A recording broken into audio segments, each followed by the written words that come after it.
Could we be having a potential Super Bowl preview here in the mold here at Detroit, Michigan? Ford Field, two teams still searching for their first Super Bowl trophy in their franchise's history. The Buffalo Bills and the Detroit Lions, who are still, by the way, looking for their first Super Bowl appearance in franchise's history. The Bills, they've been here 4 times before, lost all 4, all consecutively. However, they want to change the narrative and lead the way to a victory behind their MVP, Josh Allen. Detroit, on the other side, led by a two-headed monster on the ground game between David Montgomery and Jahmyr Gibbs, entering today's matchup. And this game could be worth all the hype. Two teams with at least 10 wins on the season in a matchup that's at Week 15. The Bills at 10-3, AFC East champions. The Lions at 12-1. Not yet NFC North champions, but they may be a step closer. Hello everyone, I am Alec Nava. Welcome to Ford Field in this beautiful Sunday afternoon. Football weather has arrived here and foremost, but this is indoors, knowing that Ford Field is a dome stadium. It is rainy outside, 40 degrees Fahrenheit, 91% humidity, 70% chance of precipitation, whether it be snow or rain. Remember, it is a city up north that this is going to be at. Knowing that Detroit is going to be loud on the inside, rainy on the outside. But going into this matchup, we will take a look at our keys to this game. Now, we do have some notable injuries, and it's going to be of note, knowing that the injuries to the Bills to 3 defenders, well, 4 of them rather, three starters on the defensive side are all out with injury. Rasul Douglas is out, so are Damar Hamlin and Taylor Rapp. A backup, Casey Toohill, is out for this game. He's the backup to Greg Rousseau, AJ Epinesa, and Von Miller on this three-headed monster on the edge attack. So, with that out the way, it is impacting the Bills' secondary as we go to our inactives. Mike White is the emergency third quarterback. Keon Coleman is active for this game. He is back after a notable absence. Healthy scratches are Quinton Jefferson and Ede Ulofoshio. Douglas out with a knee injury, Hamlin with a back injury, and Rapp with injuries to his neck and shoulder. Toohill is dealing with an injury to his ribs. The only injury of note for Detroit is Trevor Nowaske, who is out of a concussion. All of DJ Reader, Levi Onwuzurike, and Josh Paschal are all back. Reader, those 3, are all out last week with injuries, so they could not play against the Green Bay Packers in a win to get them their second straight playoff appearance. Healthy scratches, Miles Adams, Broderick Martin, Emmanuel Mosley on the defensive side. Offensively, the healthy scratches are Giovanni Manu, Coyote Awosika, and Colby Sorsdahl. So, Patrick Mahomes left the game against the Cleveland Browns with an injury. So the Chiefs expand to a 3-game lead for now over the Buffalo Bills for the top seed and a first-round bye in the AFC playoffs. Buffalo has to win to stay alive in the AFC playoffs. At the Chiefs, they can win in several different ways, no matter how ugly they may seem. So, projecting our starting lineups in this game, we start with the visiting Buffalo Bills. Josh Allen under center, James Cook, the running back. Outside receivers, Keon Coleman and Amari Cooper, Khalil Shakir at the slot, Dalton Kincaid, who has returned from injury, at the tight end spot. Deion Dawkins, David Edwards, Connor McGovern, Osiris Torrance, and Spencer Brown are offensive line from left to right. Defensively, their starters look like this. Daquan Jones and Ed Oliver on the interior linemen. Greg Rousseau, AJ Epinesa at the outside edge rushers. Matt Milano, Terrell Bernard at the linebacker spot. Milano returned in the Bills game against the San Francisco 49ers, which is welcome news knowing that he is their defensive leader and one of the best linebackers in the game. Christian Benford and Jamarcus Ingram are the outside corners. Taron Johnson at the slot. The starting safeties look very different. It's Kareem Jackson and Cole Bishop in the place of Hamlin and Rapp. Special teams, Tyler Bass and Sam Martin. Long snapper is Reed Ferguson. Returnmen are Brandon Codrington and Ray Davis. For the Lions, they're starting in 11 on offense. Looks like this. Jared Goff under center, Jahmyr Gibbs at the running back. Tim Patrick and Jamison Williams are the outside receivers. Amon-Ra St. Brown, the slot man. Sam LaPorta is the tight end. Offensive line from left to right, Taylor Decker, who is back after missing last week because of injury. Graham Glasgow, Frank Ragnow, Kevin Zeitler, and Penny Sewell. On the offensive line from left to right. Defensive starting 11. Up the interior is DJ Reader and Aileen McNeil. Outside edge rushers, Josh Paschal and Zadarius Smith. Linebackers are Ezekiel Turner and Jack Campbell. Outside corners, Carlton Davis and Terrion Arnold. Slot corner, Amik Robertson. Deep safeties, Kirby Joseph and Brian Branch. Special teams, Jake Bates, the kicker, Jack Fox, the punter, Hogan Hatton, the long snapper. Return men are Khalil Dorsey and Maurice Alexander. So this is a dome stadium, but as we look onto this game on what to watch, Khalil Shakir is exceeding expectations for Buffalo. He has been exceeding expectations indeed, slowly establishing himself as one of the best receivers in the league. 65 catches on the year, 735 yards, and 3 touchdowns. He is averaging 11.3 yards per reception and is currently third in the NFL with 533 yards after the catch. Last year, he only had 39 catches for 611 yards, so he's well past out 4 games to go in the regular season. This offense for Buffalo has been soaring in large parts because of the efforts of Shakir, as the team has scored less than 30 points in only 2 games this season. If Shakir keeps this up, he is in for a hefty contract a year from now. So Ed Oliver, speaking of contracts, he is not living up to the end of his bargain. Last season, he has rewarded the Bills for giving him a new contract with 51 total tackles and 9.5 sacks. He was dominant all season long, giving the team hope that his contract was the right decision. But this year has not been kind for him. Thus far, he has 20 total tackles and just 1 sack. That's not going to get the job done on a Buffalo defensive line that has had trouble stopping the run all season. This defense is built on forcing their opponents into third and long situations. But letting a team run down your throat to getting into third and 5 or less is not going to get the job done. Oliver needs to regain his form from 2023, or this defense is going to saddle the Bills with the same performances we have seen in previous playoff campaigns. So it is a nationally televised game for the most part all over the East Coast, with the exception of the New England region and the state of Arizona, plus 1 county in California, and several counties in northeastern New York, where they'll be casting the Patriots and the Cardinals. The Rockies and most of the state of Indiana, the southeastern part of Illinois, and the parts of west central Kentucky will be showing the Colts and the Broncos. And a crucial match for Denver, knowing that they have a playoff spot on the line. They're holding on to the 7th and final wildcard spot in the AFC. A win for the Colts could put them in position to be on the driver's seat for playoffs. But everything is going right on this rebuild for the Broncos. So 5 players to watch here for Buffalo as we head into this match. Of course, first off is Josh Allen. Every week, it seems like he does something that's never been done before. 2 weeks ago, he had a passing touchdown, a rushing touchdown, and a receiving touchdown by way of a lateral. Last week, he accounted for 6 touchdowns, including 3 rushing touchdowns without a turnover. Even though it wasn't a losing effort, you rarely see quarterbacks skyrocket their MVP odds in a losing effort. This week, his goal is to do something that's only happened one other time this season. Win against Detroit. That was the Tampa Bay Buccaneers in Week 2.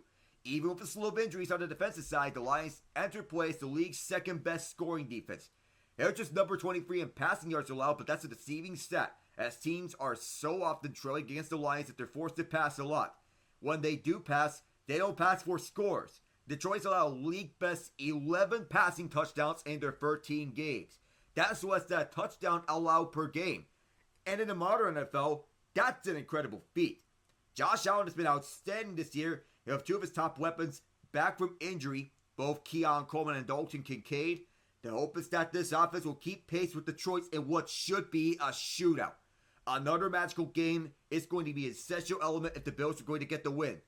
Last week, the Bills could not run the football, so that puts James Cook under the spotlight. It was the first time this season, at least since their blowout loss at the hands of the Baltimore Ravens, that they had no success on the ground. Cook and the running backs have to move the ball. It's not going to be an easy thing to do. The Lions are ranked 5th against the run this year. And again, that's deceiving as teams pass more against the Lions than they run. And they're number 14 in yards per carry allowed. If the Bills can possess the football and use Cook to keep ahead of the sticks, it will be to their advantage. Part of keeping pace with Detroit's offense is going to be limiting their chances to score. Part of limiting their chance to score means limiting possessions. And a strong running game is going to help with that.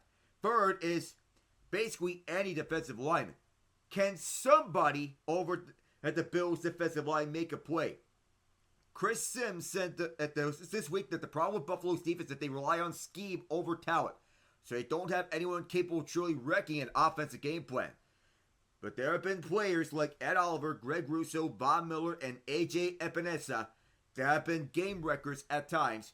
But Sims has been right to say that none of these players can do that consistently. At some point, the guys wearing Bills uniforms had to make a play. Last week, nobody did. And Buffalo's defense was beaten worse than it's been in a long time. Someone has to step up. Fourth is Jamarcus Ingram. Ingram is going to play a big role in this game, knowing that Rasul Douglas was hurt. His limitations were exposed time and again by the Rams. Douglas is best suited for zone look or off-man coverages. If he has to press or play, run, and chase, he's not doing what he does best. Matthew Stafford of the Rams was uniquely built to exploit that, but the Rams aren't the only team with multiple shifty receivers. Enter Ingram, the former undrafted free agent who has steadily improved throughout his career. He might not have the name recognition of Douglas, but what he does have is solid athleticism and youth on his side. It wouldn't be surprising if Kaiir Elam would also get some reps, but given his lack of playing time at all over the last few weeks, Ingram gets the first reps. And lastly is Cam Lewis. Taylor Rapp is not healthy for this game, neither is Damar Hamlin. It's entirely possible that Cole Bishop or Lewis Cine can step into the lineup, but it's much more likely that Lewis plays safety as a starter if either starting safety is out. The Bills could be looking at a dime defense that includes Benford, Elam, Johnson, Ingram, Lewis, and one of the other starting safeties. If both safeties are out, then they're in big trouble. But Lewis is going to play a role this week as someone who needs to step up, especially if his role increases because of the injuries to Hamlin and Rapp. To go to the Lions, what are the keys to the game? Establish an early run game. Detroit will almost always prioritize the run, but it'll be especially important in this game as they attempt to control the clock and keep the Bills' offense on the sidelines. While they're coming off a good performance on the ground against the Packers, it wasn't up to their standards, according to Lions running backs coach and assistant head coach Scotty Montgomery. Montgomery discussed how the run game connected to every part of their offense, and the team has buckled down to make sure they get back on their standard this week. On paper, the Bills are a bit up and down. They perform very high in some areas, struggle in others despite having adjacent stats. The Bills' hit-and-miss run defense starts with their play design. They live in sub-packages nearly all the time. Their base defense employs 4 down defensive linemen, 2 off-ball linebackers, and will often drop a nickel corner in the box as a 7th defender. They only bring an 8th defender, typically safety in the box 7% of the time, lowest in the league. These light boxes create opportunities for strong rushing attacks and offensive lines to take advantage. Heading into the game, the Lions' rushing offense has only been stuffed 13.7% of the time, 4th best in the league, making this a power versus power contest. If the Lions can reduce the Bills' impact to make stops at the Lions' scrimmage, David Montgomery and Jahmyr Gibbs should have the opportunity to reestablish a great rushing attack. Secondly, is offensive line stability to disrupt the Bills' unpredictability. Want the Bills' counters to a light box? Disguise assignments pre-snap. Fortunately for the Lions, offensive line is terrific at picking up misdirection and communicating adjustments on the fly. The Bills carry this unpredictability in their coverage scheme, so the Lions' offensive line will also need to make sure they give Jared Goff time to assess the situation and make the correct read. On average, the Bills need 2.7 seconds before they're able to generate pressure, while Goff takes on average 2.78 seconds to throw, meaning if the offensive line can hold a tick longer, they're going to set Goff up for success. The key matchup is Sewell versus Russo. As a team, the Bills have 152 pressures for 13 games. Russo accounts for 44, 19 more than every other Bills defender. Sewell has allowed the 5th lowest pressure rate among right tackles of at least 150 pass blocks this season, 6.6%, allowing more than 3 pressures just 1 game this season. That's per next-gen stats. If Sewell can outperform Russo, Goff will have time. And when Goff has time to operate a clean pocket, his numbers skyrocket. His completion percentage rises to 79%. and his yards per pass attempt are an impressive 9.1. Has an 87.5 grade from PFF. Third is to take time at the passing game and find the open option. The Bills run zone right around 75% of the time. Goff will often take what's there, hitting the open man and pushing him in situations to gain yard after the catch. On the year, Goff was averaging 8.4 yards per attempt against zone coverage, 6th best in the league. To the Bills' credit, while they gave up the 18th most yards after catch in the NFL, they only allowed the 2nd most yards after catch above expectations. That if they're in a position to make the tackle, they do that. One potential pitfall Goff needs to be conscious of is the fact that all 10 of his interceptions of the season have came against zone. As discussed, if the Lions' offensive line can buy Goff time to dissect the Bills' coverage, he can avoid those turnovers. But if Buffalo can manage to gain pressure, Goff will need to be both quick and sharp. But all in all, he has to be patient with his receivers running open to identify the opens innings in the zone as well as his guys and make clean throws. And lastly is to prepare for a shootout. The Bills have the 2nd highest scoring offense in the NFL, 30.5 points scored per game. That only trails the Lions and their league-leading 32.1 points scored per game. This game has the potential to turn into a shootout, something the Lions are preparing to do so. So, this could be one of the key this could be one of the biggest games in this league in all season. A potential Super Bowl preview, though we're not counting out the other teams. The Philadelphia Eagles are still right around the corner, right behind the Detroit Lions. In the AFC, of course, you can never count out the Kansas City Chiefs any given season. The Bills are right there. Right, trailing right in their footsteps. The Baltimore Ravens as well. The Pittsburgh Steelers have emerged as a surprise. I don't know if they could truly take that next step to jump to that status. The Los Angeles Chargers can make some serious noise as well. Baltimore, Los Angeles, especially the Chargers, they're there in the AFC to make some noise among wildcard teams. Pittsburgh, Buffalo, Kansas City among the division leaders. Illy McNeil returning from a concussion sore, Josh Paschal of a knee injury, DJ Reader from a shoulder injury. The secondary for Buffalo is bruised up. Damar Hamlin with a back injury, Taylor Rapp, neck and shoulder injuries, Rasul Douglas with a knee injury. And Casey Toohill dealing with injuries to his ribs. The Lions going with their all-black uniforms for this game and this afternoon. Buffalo going all-white to counter. The Lions will be first to receive. Buffalo won the coin toss and will defer to the second half. Wanting to play the smart game. Lions fans ready for this action. The midfield logo is painted in black. They're going with the black uniforms as for the reasoning. Tyler Bass set to kick off to Khalil Dorsey and Maurice Alexander. Kick is up, we are underway. Let's get rocking and rolling from Motown. And the kneel down here at the end zone. So we'll get our first looks at Jared Goff and company. Being a key face to this Lions attack. In his last 4 games, he's completed 73.6% of his passes, averaged 296.3 yards per game among passing yards thrown, and a 9-to-1 touchdown to interception ratio. Last week, 32-41 for 283 passing yards, 3 touchdowns, and a pick. Immediately to go no huddle to begin this game.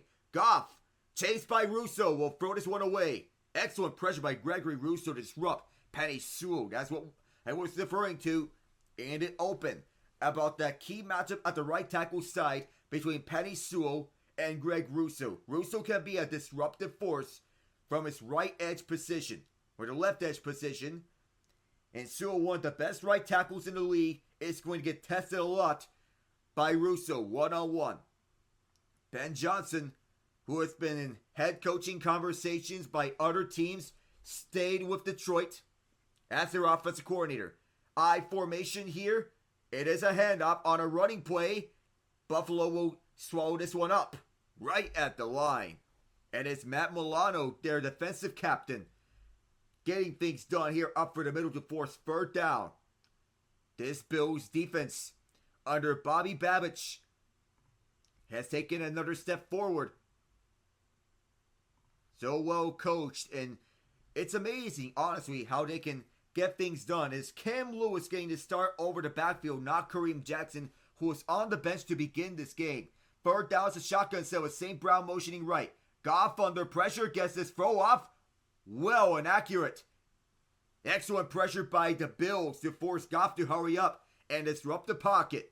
And 45 seconds in, we'll see the first of Jack Fox. Once again, it's a disguised coverage as Goff was wanting to get that one towards the right. And Cam Lewis, who was the backup starting safety, he slipped up, but that almost could have been picked up by Taron Johnson. It'll be a punt by Fox. 50.7 average 20 yards per game. His longest punt, 68 yards. Kick is on its way. Back deep is Brandon Codrington to return this. He'll return this from his own 10. Steps up in front to the 25. Looking for the 30. 17 yards on the return. Excellent job from Codrington. And that'll get Josh Allen, the MVP frontrunner, on the field for the first time. Everyone here in Buffalo ready. Everyone here in Detroit also ready. Last week at Los Angeles, 3 passing touchdowns, 3 rushing touchdowns with 342 passing yards. A spectacular performance. He is just the second player in NFL history with at least 3 passing and rushing touchdowns in a game. Right behind Otto Graham. 58 seconds in, we're seeing the first of our MVP frontrunner. Potentially, he deserves an MVP, honestly. First play is James Cook on the run. Has an opening to the left. He runs into Terrion Arnold. Not what he wanted to go, as there was a block right in front of him, but decided to take the outside. 2nd and 5. He got 5 out of that one. Of course, we got it all correct on the offensive line. Keon Coleman is a rookie who is in this starting lineup, but has been excellent in his first year out of Florida State. Amari Cooper, a midseason pickup from Cleveland, 10th year man out of Alabama. And he could be rebounding from his drop issues. Pushing right is Cooper. Allen's going to make his first throw this game. Does so. It's air for the left side. Hold in by Ty Johnson. In Hawaiian territory past the 40. Maybe down and around the 35-yard line. 33 yards with Quan Alexander in pursuit. The motion comes across to the right. That was not Cooper. That was rather Khalil Shakir, who was lined up on the outside left with Cooper in the slot. And Allen makes an air heave pass towards the open Johnson. Placed that one accurately on a bullet. Right over the head of Alexander, who was not in position to break that one up. 2:15 left. 2:15 into the game as Ray Davis is into the game. Davis towards the right side. Munched up after 5 yards by Carlton Davis. 2 Davises in this game. It's Ray Davis on one end, Carlton Davis on the other. And Aaron Glenn's defensive unit wants to prioritize communication. When you have good communication, you thrive. When you have bad communication, you falter. It is Jack Campbell and Quan Alexander starting.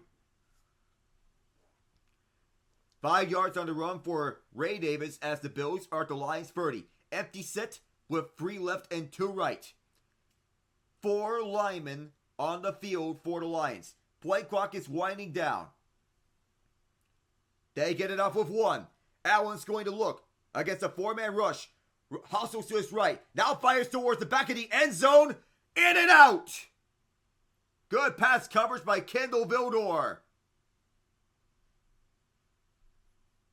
He was on the coverage to break that pass up. And the intended man, Khalil Shakir, sees a hand onto this ball as Vildor turned his head around. Might have bounced off of the helmet of Shakir. This will set up 3rd and 5.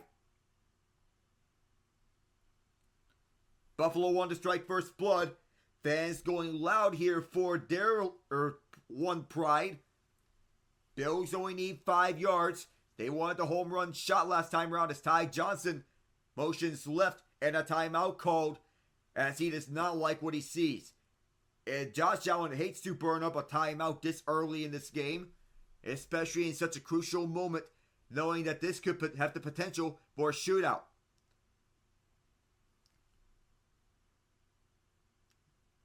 Want to discuss being sober with his offense, and it was his head coach Sean McDermott. Joe Brady calling the shots from upstairs for the Bills. Bobby Babich, the defensive coordinator for Buffalo. Matthew Smiley special teams coordinator. Scheme varies week to week for Joe Brady, and he prioritizes to create yards after the catch. Aaron Glenn prioritizes man coverage and heavy blitz, especially after the Aiden Hutchinson injury, so as to have his edge rusher succeed. Zadarius Smith and Josh Paschal especially. 4-man rush here on third down. Allen hurried up, flushed out to his right. Allen directing traffic. Nobody's open. He finds a man. That is Dalton. No, it's Ty Johnson. To extend this drive onto first and goal at the 5. Nobody was open, but at the last moment, it was Ty Johnson who got himself open. Now set first and goal at the 6. Shotgun set. It'll be a handoff for Johnson. Johnson, stop 1 yard short. Josh Allen forming a trusty combination with his guys. Nobody was open at first, but how did Johnson get the concentration to get that one through? Oh my goodness. They're going with the snowplow here on second and goal from the 2. Trying to plunge ahead. From 1 3/4 out. No signal yet. They're going to look at this in just a moment. They'll give it to him. Touchdown, Buffalo.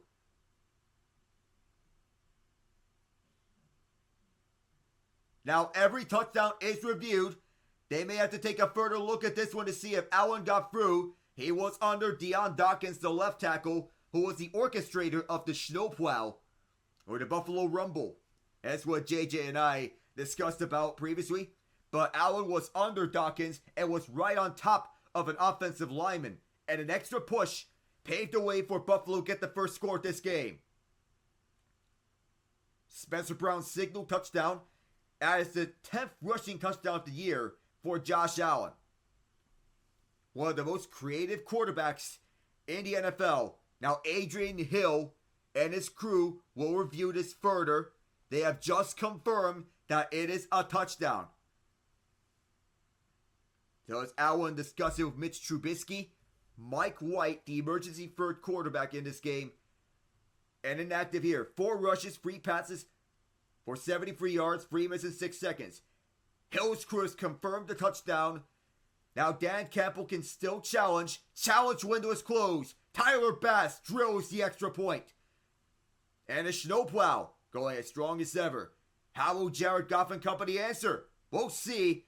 I'll get right back to the Lions' second drive of this game. But Josh Allen extending the plays. Being crucial to this game, he just extended it for a Ty Johnson touchdown. Back in a bit.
Josh Allen, of course, the orchestrator of this Bills offense. And he was the one who extended the play. When it looked like nobody was open, he finds the open man right in the nick of time. That was Ty Johnson, who found the smallest of spacing right around the 5-yard line to get the Bills their first score this game. He's giving a thumbs up. Right, some of the Bills fans over the sidelines. Tyler Bass getting set to kick it off to Craig Reynolds, who was over back deep to return. On the way. And this will bounce at the back of the end zone, not returnable. Lions in their all-black uniforms coming off a big win over the Green Bay Packers. They won on a last-second field goal from Jake Bates. They converted 4 of 5 fourth downs. The pocket was his queen for a moment, but as nobody was open, you have to keep your rush lane integrity upright. The Lions wanted to get up front. Allen pump fake once and then immediately found the open. Johnson was sliding. Motioning right is Jamison Williams. Up the middle. Lane to run. No, it's not. Montgomery. Sandwiched. After 1 yard of gain. It'll be second down upon the return. Do have a lot of NFL games to get through, including a special guest over at the Panthers game. Kevin Harvick was in attendance for the Panthers game along with his son Keon Harvick. The Cowboys won that game against the Panthers nonetheless, but it's good to see a NASCAR legend there.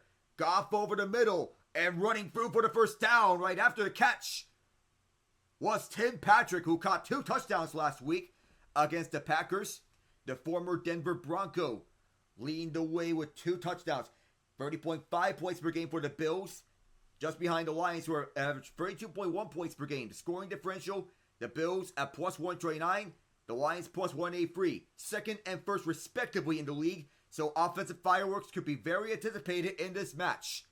LaPorta motions right. On the play fake, Goff is munched up alive. Off the quarter position, Christian Benford, the Villanova Wildcat, delivers here in the Motor City. And from the outside, you got to be mindful of the blitzing corners because they can come after the quarterback as well. It was Benford and Kaiir Elam who were both coming in from the outsides.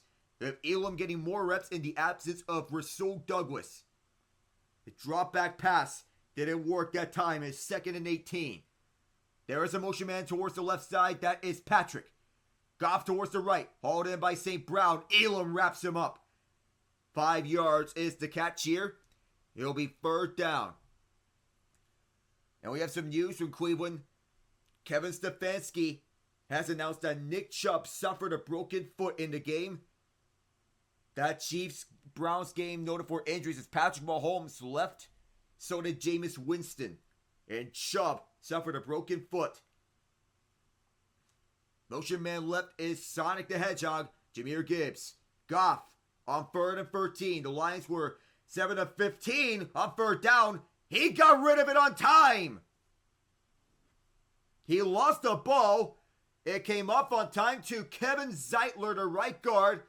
And the Lions could not go anywhere. Just 1 first down in this drive, but that was it. Ed Oliver, who needed a get-right game, he forced the ball to come out of Goff's hands as he was bringing him down. Zeitler picked it up. And Dwayne Smoot did not let Zeitler get anywhere. And for the second time, it's Jack Fox to punt. Lions lost just once. That was at the hands of the Tampa Bay Buccaneers. Fox gets it away. A lot of hang time here on this punt. Race for this ball will be Brandon Codrington picking it up. This ricochets over to him like a bouncing ball. 7:44 to go here in this first quarter. Buffalo have a chance to extend to a 2-score lead. When we come back, Goff getting sacked on 3rd down. Josh Allen's defense, and Josh Allen approves of his defense. Back in a moment.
Sonic the Hedgehog before this game had a nice message to David Montgomery and Jahmyr Gibbs of the Detroit Lions. Well, he is honored to have that.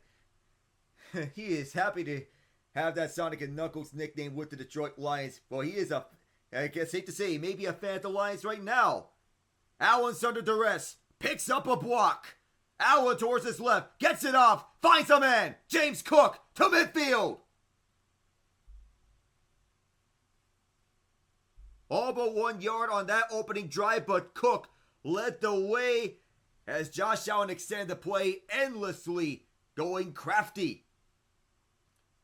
And his ability to extend the play, of course, is something that is worthwhile to watch. As Allen, he fakes out 2 free Lions defenders, and a big block from Dion Dawkins at the left side was the catalyst as well. Extra lineman on this play is Alec Anderson. Dawson Knox slots in as a second tight end. It is Cook trying to find room to run. Cook lunges forward, gets free. So, knowing that Sonic is a fan of the Lions, what teams do Tails, Knuckles, and Amy root for? That's a big question to wonder. 2nd and 7 as we find that question and going out. Among total yards by position, the Buffalo Bills, 103. Just 1 yard among others. Wide receivers, tight ends. 103 yards so far from running backs for the Bills so far in the day. Curtis Samuel in the game as he motions right. Allen on a deep drop back, gets it off, finds Shakir. Shakir shakes off one man. As that guy is shoestringing him, lunges forward for the first down. Brian Bridge was not going to let him let go. But Shakir with the second and third efforts to go in front to shake off the tackles from Bridge. That gets him forward. And another Buffalo first down. High-scoring offense. Meet low-scoring defense, but so far it's the high-scoring offense that's having the advantage. This Bills attack being so ferocious. Last game, 5 catches, 106 yards for Shakir and a touchdown. Allen will run it himself. Allen will slide short to 30. And Jack Campbell says, hey. I'm not going to hit him. So it's Allen, he slides. The Bucks and Chargers up against each other. It is 7-0 over Los Angeles as Justin Herbert extended the play and found his open man over the end zone. Welcome back, Ladd McConkey. Chargers at 8-5 in the division, out of contention for the AFC West title as the Chiefs already wrapped it up with a win against the Chargers last week. 2nd and 4 at the Lions 31. Shotgun set with 3 receivers to the right. No, it's 2 left and 2 right. Allen, open man. First down. Kincaid. He's back. And it's making an impact. 4:35 to go in the quarter. 5 yards as he was targeting Jack Campbell again. And Campbell, oh yeah, he did make helmet-to-helmet contact at the end with Josh Allen. But not vicious contact.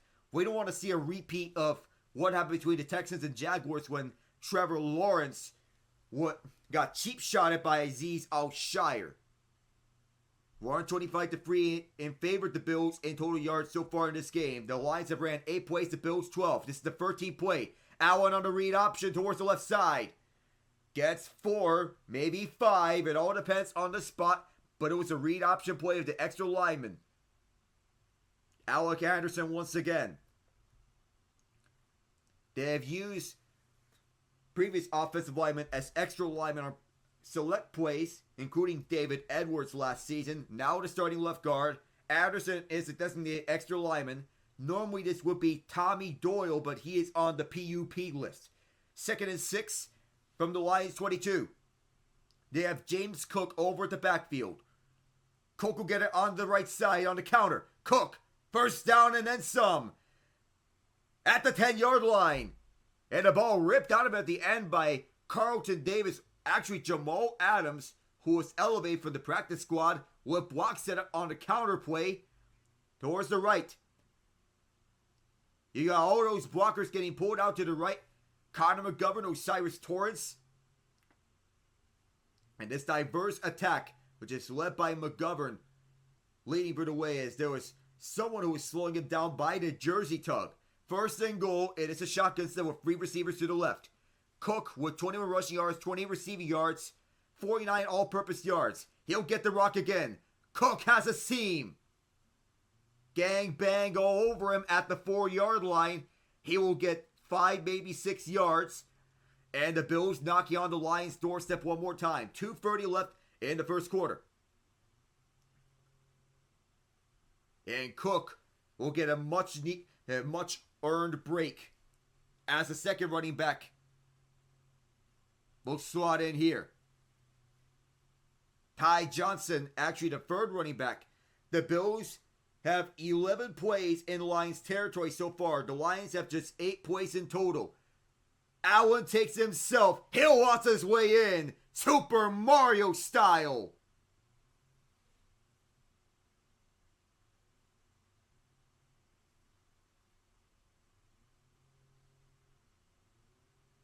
Josh Allen, 2 drives, 2 touchdowns, both of them on the ground for this offensive dynamo, proving his MVP case. And what a nice job at the right side of the offensive line to set up the ground game.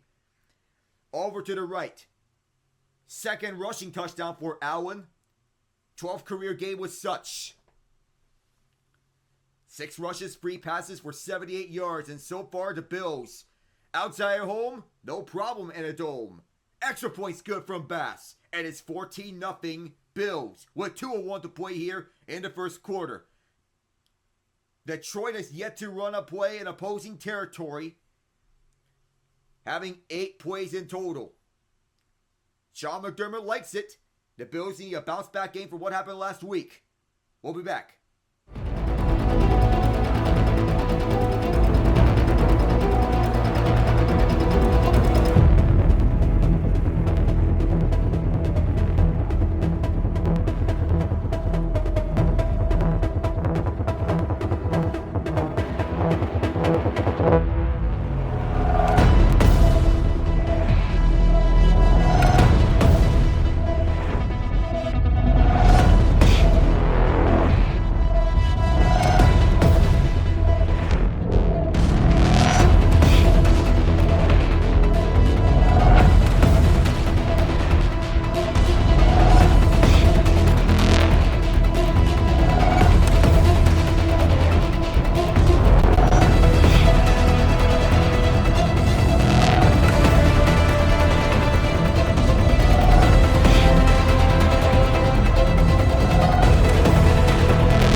Detroit deep dish pizza being made here at Ford Field.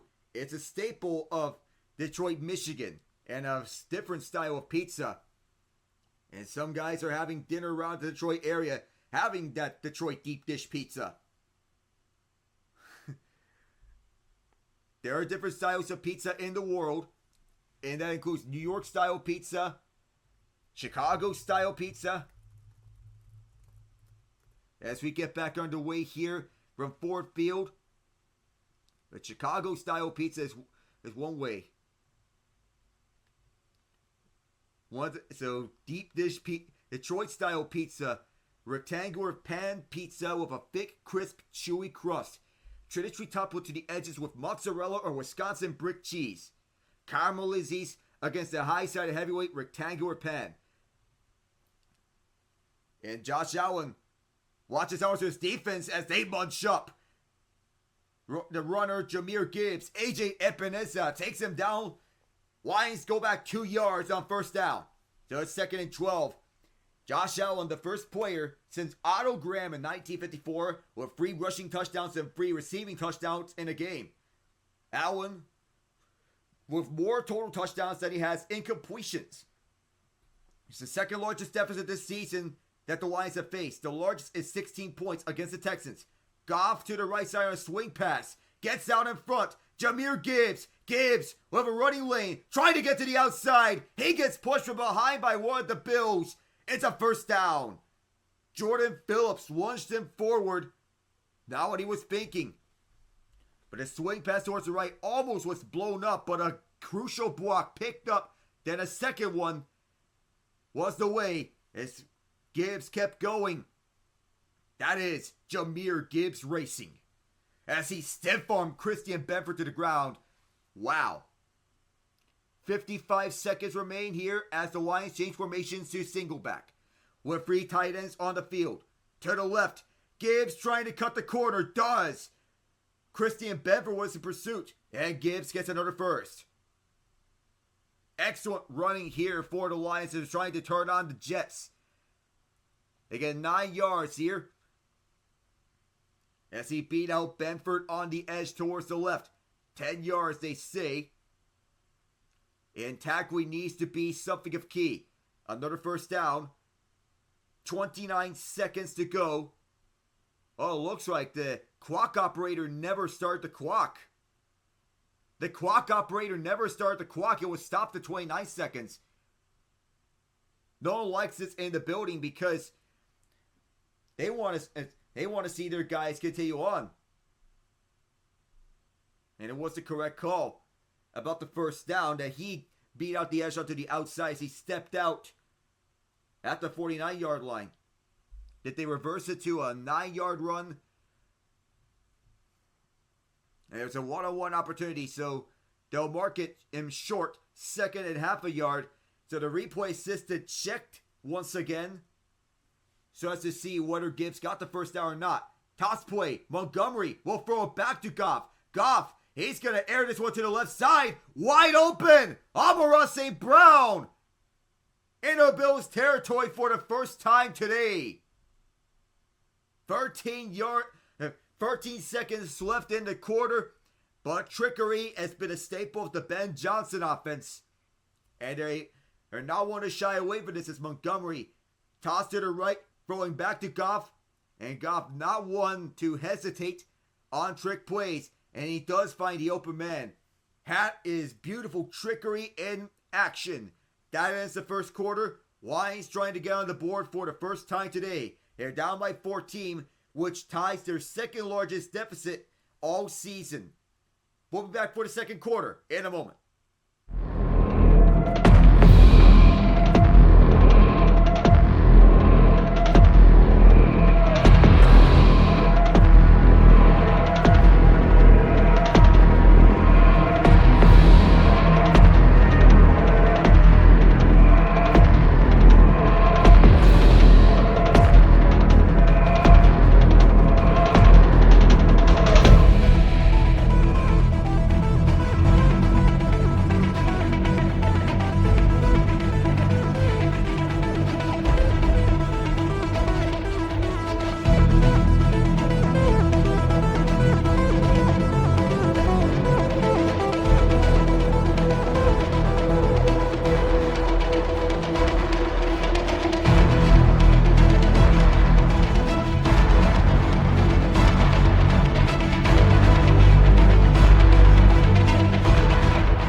Lions wide receiver coach Antoine Randall L.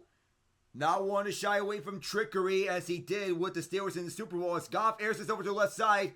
Incomplete. There was an open man. That was Jameson Williams. In the Super Bowl, Antoine Randall L. found Hines Ward in the end zone.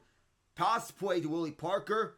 Then Randall L. got the reverse from Parker, finding the open Ward in Super Bowl 40. Essentially winning them the game in style. Randall L. being the wide receivers coach for Detroit. One of the best in the business. Double shotgun. Two receivers to the right. There is a motion man. And off it is Gibbs. Gibbs gets several blockers. Another first down for the Lions over at the 12-yard line. Poetry in motion. And in style, both teams used the motion towards the right side.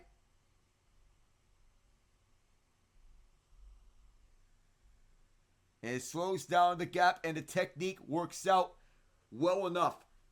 Stopped at the 13-yard line as St. Brown is motioning towards the left side. Goff hands it off. Stuffed at the line of scrimmage. The Bills wrap him up. Towards the middle. That's Jahmyr Gibbs with Taron Johnson making a stop.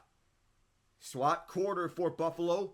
He's been emerging as one of the top-tier slot corners in the NFL. The Bills realize his potential, and they want to maximize such. 2nd and 9 at the 12-yard line in Buffalo territory. 151 total yards for Buffalo so far. Bills blitz, swing pass, and Gibbs slipped. It'll be 3rd and 9 as Gibbs knew that he should have had that when he slipped up on the turf. Yeesh, it was a screen pass as well that was perfectly set up for him. Goff had him on a silver platter, but Jahmyr Gibbs slipped up. 3rd and 9. Goff is 4 of 8 for 52 yards. Christian Benford lining up 1-on-1. 5 wide here, 2 left and 3 right. Audible here. Tim Patrick is all the way to the right. Here's Goff facing a 4-man rush. Trying to escape. Trying to get it off over to an open man. Finds Tim Patrick. Patrick dives! Touchdown! Over one defender and through!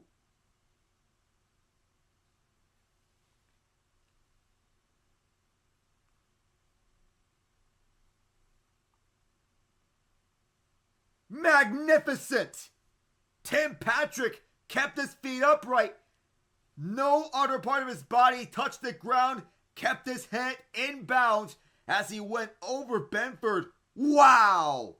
He went airborne and got through. How about that? Football and hand over the pylon. That is through his 3rd touchdown this season. All in the last 2 weeks. Extra point from Bates. Drills it. 1:24 in. Lions love that.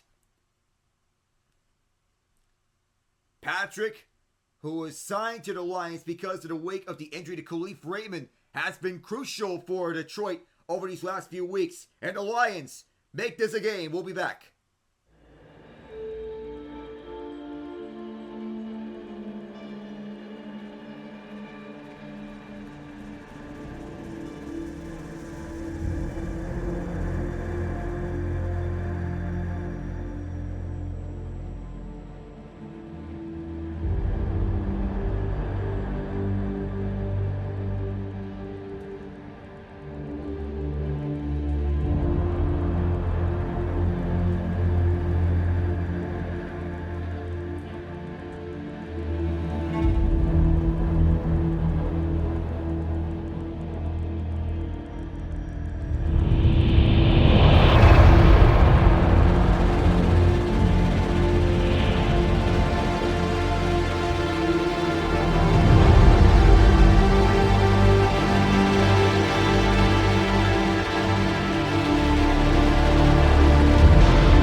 Lions on the board now. Jake Bates will send it off back deep, but Tim Patrick lunged forward to get that touchdown. What a spectacular effort from him, who has been emerging into a legitimate threat for the Lions ever since he was acquired from them. A minute 24 gone here in the second quarter. Brandon Codrington will kneel this one down. Josh Allen and company have a chance to counter. They have gone 2 drives with touchdowns.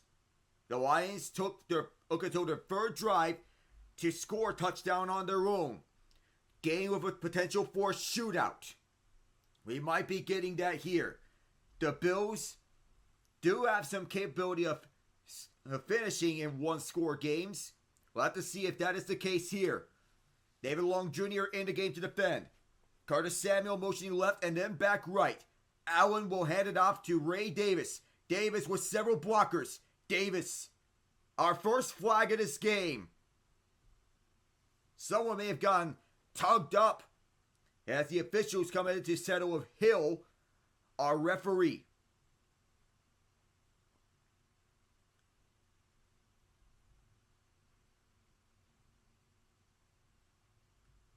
It is David Edwards caught for a hold. The left guard now back at the Bills 10 yards. First penalty of this game.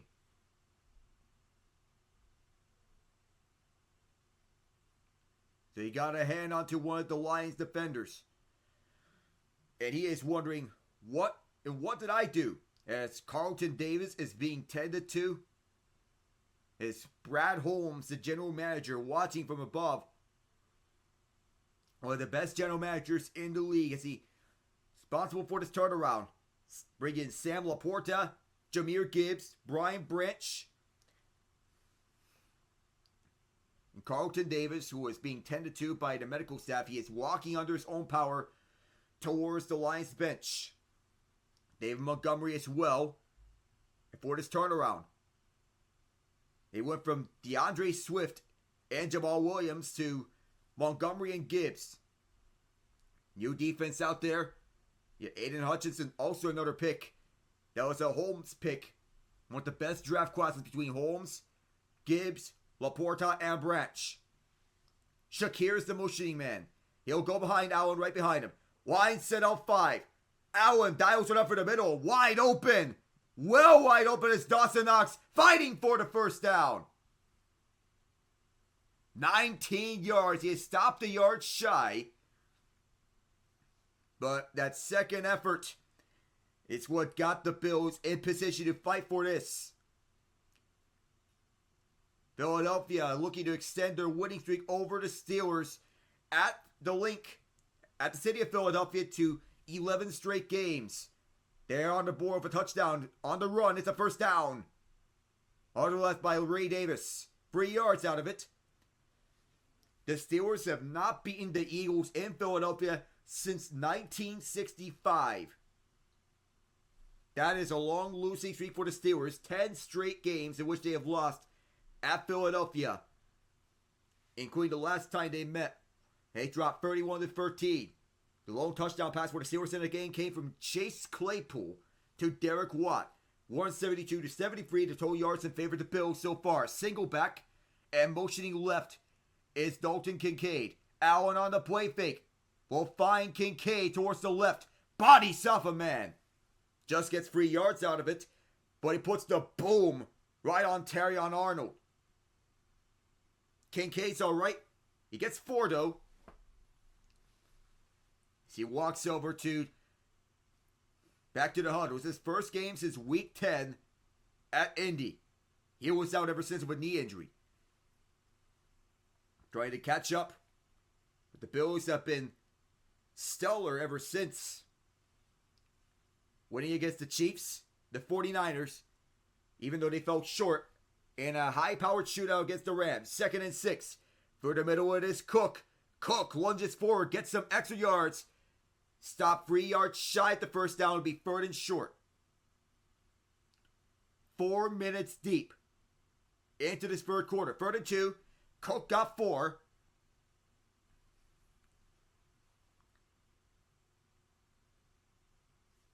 Third down here, and fans are getting loud for their Lions. The Bills basically will have no problems converting a third and short. If nobody's open, that'll mean Allen can get the first down of his legs. Motioning to the right of Allen is Ty Johnson. Three receivers to the right. Curtis Samuel in the game. Trip set. Allen. He'll look and fire towards the middle. That went off the hands of Dalton Kincaid. The Lions brought him no room to run on third and short. And it will force a punting situation unless the offense stays out there on fourth and short from midfield. The pocket was collapsing, and the Lions brought him no room to run to get Ian on board here for this fourth and short play, 4th and 2. So, an interesting call here. Well, I mean, the Chiefs won, just, yeah.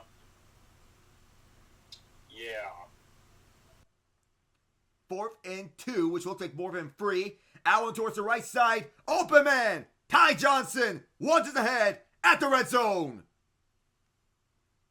His third catch of this game, Ty Johnson. And he was the one setting up that opening drive touchdown for Buffalo, which nobody was open until he got open at the last second. Well, I'm wishing Mahomes as well, because he left that game and it didn't look good. Well, hope he's alright though. No easy task going from one topic to another. Johnson with his third catch of at least 20 yards on the day. It's a handoff to Ray Davis. Up through the middle. Gets 7 yards. So I know Detroit, the city of Detroit, is famous for their deep dish pizza. And we just got the announcement. Mahomes is week to week with an ankle injury.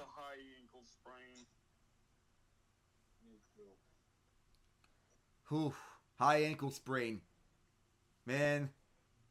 Yeah, because whoever was calling the plays decided it would be a great idea to go 10 straight pass plays with a suspect O-line and no running plays. Here's Johnson, another first down. This guy's been vital for Buffalo. Could it be 3 touchdown drives all in a row for the Bills to begin this game?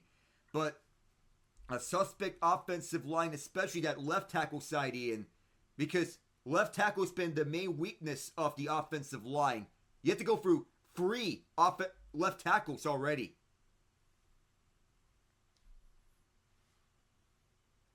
Five passes so far in this game on this drive.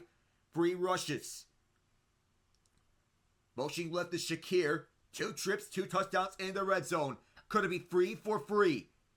It is a handoff to James Cook, and let him cook! 3 touchdowns, 3 red zone drives for Buffalo.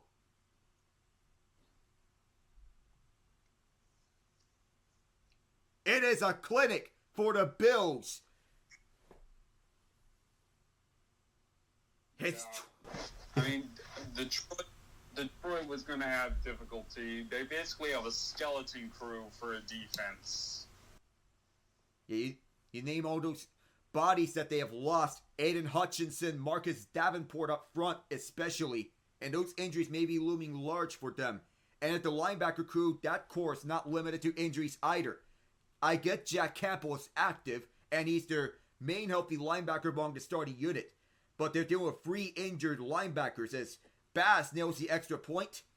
Well, that injury list for them includes Alex Anzalone, Malcolm Rodriguez, and Jalen Reeves-Maben. They're having to rely on, outside of Campbell, there are 2 other linebackers they're having to rely on, or 3 other linebackers. 2 of them came from practice squads. Ezekiel Turner was a mainstay on this Lions crew. The other 2 came from elsewhere, and they were previously on the practice squad on the Lions. David Long Jr. previously was with the Dolphins.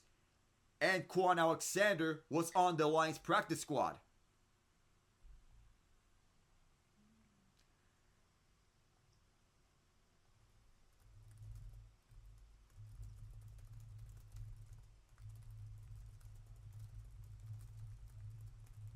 Yeah. Whew. But outside of all of this, how are you doing, my friend? Doing good. I'm currently at work, but it's a slow point, so I have time to tune in with you. The Steelers. Mind telling me what's going on with them? And why they only mustered 2 yards of offense in the first quarter? Let me get the record straight. We're a good team. The Eagles are an elite team. I think that's the main difference between the two of us. I knew this game was going to come. All right. Yep. So it makes all the sense that, it makes sense that we're losing, but to not have a single win in Philadelphia in 59 years, my goodness.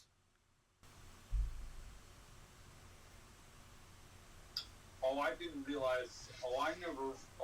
realize you guys. I never realized the Steelers never won in Philly. Wow. Not in the Super Bowl era. Well. And get this. Even though it's wild to me that the Panthers were considered a favorite against the Cowboys. It's absolutely wild. Yeah.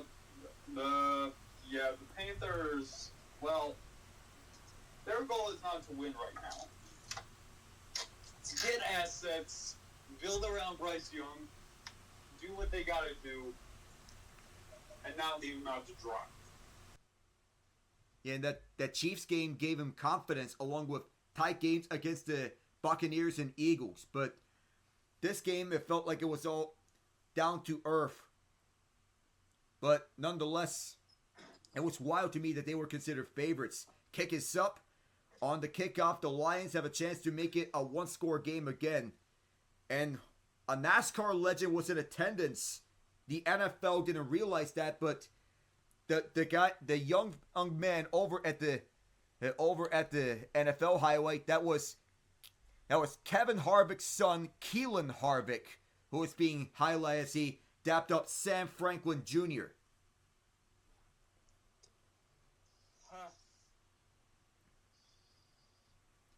So on this first play, 2 motion men. That includes 1 offensive tackle. The Lions are known for having offensive linemen on the motion. Jared Goff towards the left side. Open man. First down before a judo slam. That was Jameson Williams. And the Broncos are on the board, by the way. Adam Troutman on the receiving end. So, who got the ball to start the game, Alec? So, Detroit had the ball to start this game. Buffalo deferred to the second half. I see. Amon-Ra St. Brown was the motion man left. Running play towards the right side is David Montgomery. Knuckles, if you will. 3 yards. But nothing more. This Bills defense got carved up last week at the hands of the Rams. But now this is essentially as must-win as it gets for Buffalo. Detroit will have to hold off Minnesota in the division race.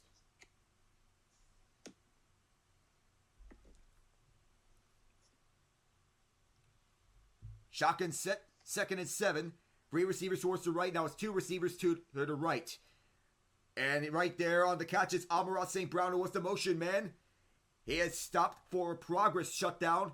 It'll be 3rd and medium, 3rd and 4. And the Lions, they're not afraid. If they want to run on 3rd and medium, then they would. But preferred action here would be play action.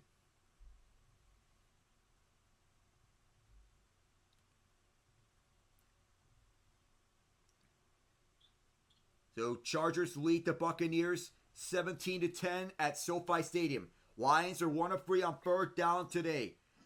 Low snap, gets it off, and Montgomery is stuffed. That looked to be a badly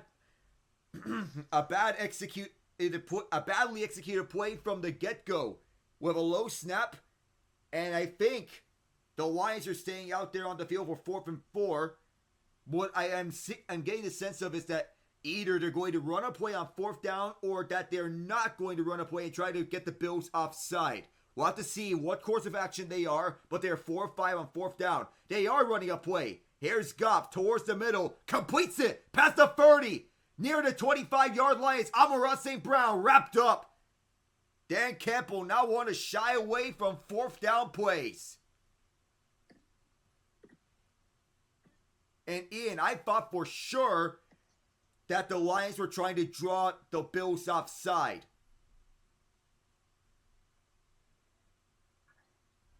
He will roll those. Roll the dice. One of the reasons why they're so dangerous is that while you know what they're gonna do, but it's a question of can you stop it? So far, that answer has been no for both the Bills and the Packers. The Lions just get this play off. Jahmyr Gibbs just gets back to the line of scrimmage. I almost thought as well that this would be a blown up play with 4 yards behind the line of scrimmage just before Gibbs could get any foot of spacing. Since 2021, 15 touchdowns on 4th down, 140 attempts on 4th down, and 12 fake punt attempts. All 40 of these stats, the most in the NFL. Of course, you never know what to expect from a Dan Campbell-led offense. 2nd down. It is Goff. Gonna throw it towards the right side. Just missed this man. Incomplete. It'll lead to 3rd down. That was Tim Patrick with 3 touchdowns in his last 2 games, including this one. 2 touchdowns last week against the Packers. Has one this week when he jumped forward, lunging forward to get the touchdown. 3rd down, here's a shotgun set, 2 receivers left and right. Bills are bunching up the line of scrimmage. Could this be a potential blitz? No, they sent out 4. Goff rattled in the pocket. He escapes. Gonna run it. Jared Goff has all day and runs for the 1st down. A big block up front, the left side, to pick that one up, and Detroit's loving it. He goes for 10 yards. As the pocket was breaking down, it does push the Lions back, a normally stout offensive line. And as Goff was running for it, recognizing it, was the receiver towards the left. As he picks up the block for Goff as he fends off Kaiir Elam. I set. 2 right, 1 left. Patrick's the motion man. Cut back towards the right side. Gibbs. Past the 10. Gets 6 yards. And Arizona's up 10-3. When we speak of outside scores. Well, that's not really a surprise. Yeah, it's not really surprising knowing that the Patriots, their job is to stay competitive in games and get better draft positioning out of these games. Just 4 yards for the 1st down. 5 rushes, 4 passes. Lions change up the formation to single back. Bills counter by stacking up the box. Play fake, it is Goff. He'll throw to the big man. It's Dan Skipper. Look at him rumble. Touchdown, Detroit. A big man touchdown, Dan Skipper.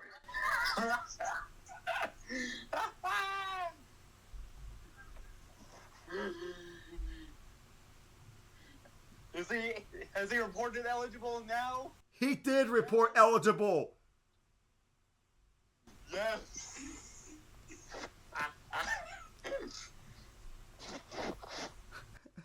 Oh, the earth is rumbling with that touchdown. Wow. What? That is to be the biggest moment so far this season. Literally. So, did he catch it in the end? He did. Extra points good. He caught it. Did he catch the ball in the end zone, or did he have... He caught it and ran for it.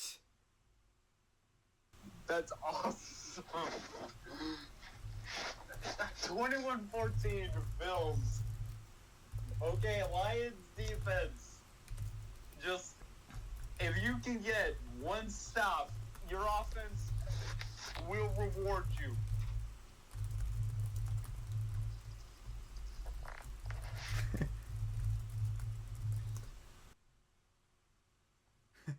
What a moment. In the meantime, we're taking a look at outside scores. The Eagles get another touchdown. It is Jalen Hurts. Part of the reason why I want to do the Bills and Lions game instead of the Eagles-Steelers game, knowing that this kind of game was going to come for us. But the Bucks and Chargers are going neck and neck. A touchdown for Jalen McMillan, one for Lav McConkey, one for Quentin Johnston. So, the Chargers are doing well. I think the Chargers, they hang on to this one, but I don't think the Bucks are going to not have this a competitive game. Alrighty. And this, for the Broncos, this is the biggest game of the season for them. Playoff spot on the line, knowing that the Colts have a soft schedule to end off the season. Oh, that's right. They're facing the Colts today, who are right behind them. And so, yeah, CBS has, in my area, it's showing the Bills and Lions game, which is for most of the national audience.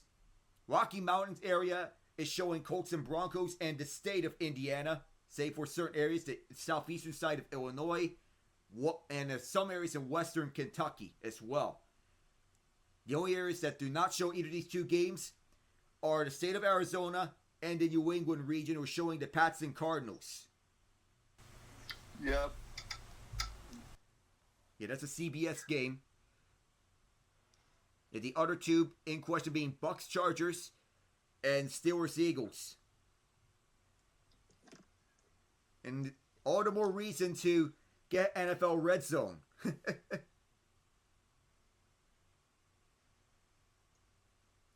So, headed back here, well, the whole gang is here in Detroit among the NFL Today crew.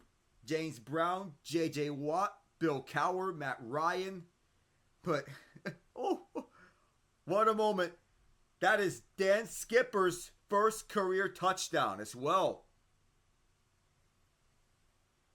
Bates sends this to the back of the end zone. The Bills have scored on their first 3 drives, all touchdowns. The Lions need a stop, but the injuries to their defense are not helping matters. On the other hand, for the Bills' injuries, 3 starters and a backup are out, with the starters being from the secondary. Rasul Douglas is out, Damar Hamlin and Taylor Rapp are out. That's their 2 starting safeties. And the Grinch and Santa Claus are here at the same time. Oh, boy. I guess it was an awkward meeting between Santa and the Grinch. Yep. First place a rollout. Allen pursued by one Lions defender. Evades him. Allen gonna launch it deep around the far sideline. Caught! Into the red zone. Still going is Keon Coleman. Flag is down. But if it stands, the Bills will be at the Lions 6.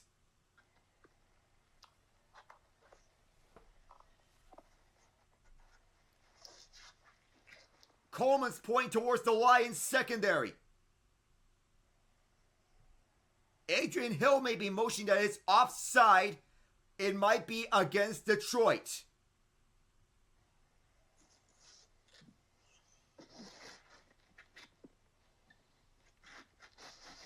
It is not offside. After the play was over, it is roughing the passer against Detroit on Quan Alexander's. Allen was hit well after he released the ball and got hit up high at the face mask area by Alexander as Coleman contested one-on-one. He is the Bills' deep ball threat as he is going one-on-one with Khalil Dorsey, a backup corner, and kept his foot upright, and extra pushes from Mac Hollins. Could be 4 for 4 here. 4 touchdowns in 4 drives for Buffalo. Trying to get in. James Cook testing the Lions defense. They won't let him in this time. First try is unsuccessful. Ezekiel Turner was there And Brian Branch has some words with Mac Hollins.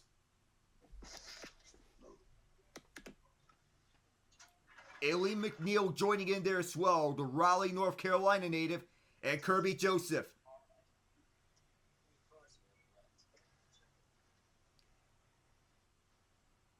Last play before the 2-minute warning. In all likelihood,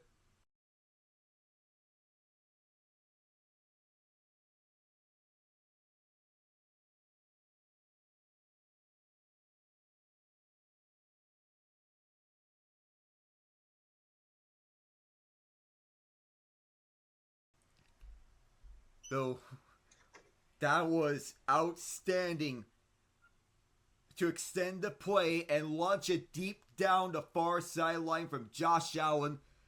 And in case you're wondering, if he hasn't wrapped up the MVP race by now, that right there should all but do it. Yep.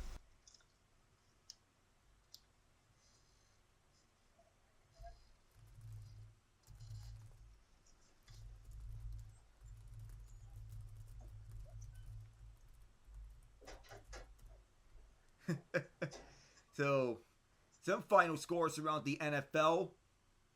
That the Jacksonville Jaguars refocused themselves towards the goal of higher draft positioning. The Jets win 32-25. A vintage Aaron Rodgers and Davante Adams performance.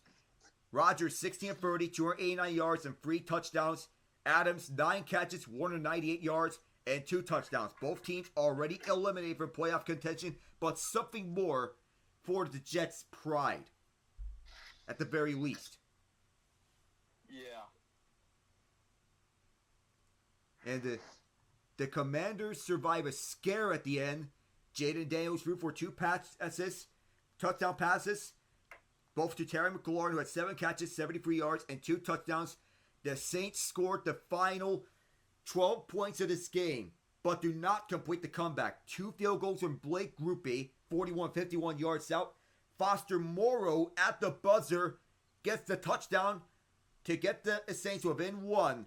They went for 2. Unfortunately, the kill shot not there for New Orleans.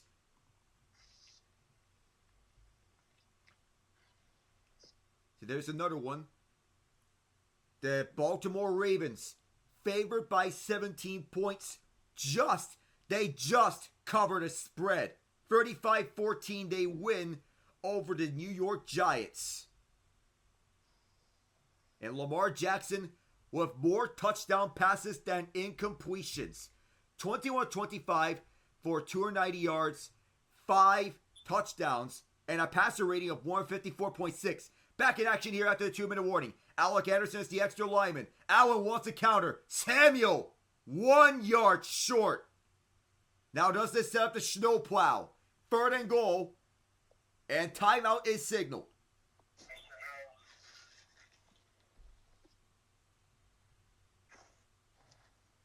So this timeout is going to be used by Detroit, trying to get as much time as they can so as to get a last-second touchdown or a field goal. Want to open up more time for Jared Goff and company. This game taken down to the wire, potentially. The other day, I made a prediction that the final score of this game would be the Bills winning 47-41 in overtime. And that was over in a show that I had with some other friends that I have. I made the prediction this would be a 47-41 final score with the Bills winning in overtime.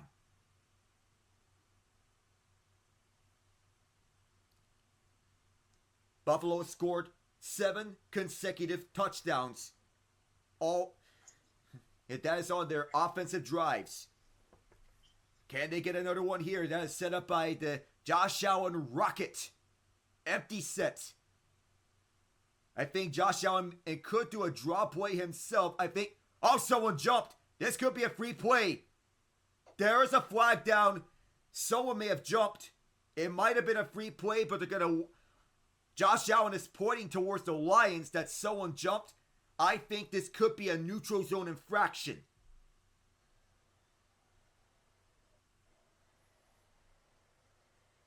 No, they roll it on the Bills. I thought for sure that was going to be a neutral zone infraction, but Deion Dawkins, we'll have to see where the move was. He and Levi Onwuzurike moved at the same time. So I felt that it should have been offset at that point. 3rd and goal. It'll be 6 yards out. Just the 3rd penalty of this game. 2 of them on Buffalo. 1 on Detroit. That was the roughing the passer penalty. 3rd and goal. Once again, it's an empty set. With 4 receivers to the left. Motioning right is Shakir. Josh Allen with good protection. Now he's running out of time. Allen gets it off. Batted up. Incomplete. Knocked away. Brian Branch, who broke up that pass on Matt Collins, forced the incompletion. And we have some wards at the end. Okay, Detroit, defensive stand. That's what they needed. Even if the Bills kick a field goal, you call this a victory. You call this a victory for the Lions defense. And we have a player down. Boy, this Lions defense can't keep getting any more blows. Is it another defensive player for the Lions? Yeah, it's another defensive player for the Lions that is down. I would believe this was Khalil Dorsey, who was one of their backups, but he's getting a lot of reps today. Good Lord. Yeah, they're already dealing with the injuries to Hutchinson, Marcus Davenport. John Kaminsky is out. Makai Wingo. Ife Atumalafongwu. That's a lot of defensive players that they have injured. Not to mention Khalif Raymond, their primary return man. He is on the IR. Jalen Reeves-Maben, Alex Anzalone, Malcolm Rodriguez. That's a lot of defensive players that they are missing. Oh my God! So you're down. Your entire starting defense is gone, and you're down your best return man. Good Lord. Saving grace is that they have DJ Reader healthy for this game, Ian. I think it's safe to say, Alec, that Hercules had it easy. Yeah, I guess. Though Zadarius Smith and Al-Quadin Muhammad have made meaningful impacts to the Lions ever since they were brought in. Oh, okay. So those guys are still playing. I thought you were about to say that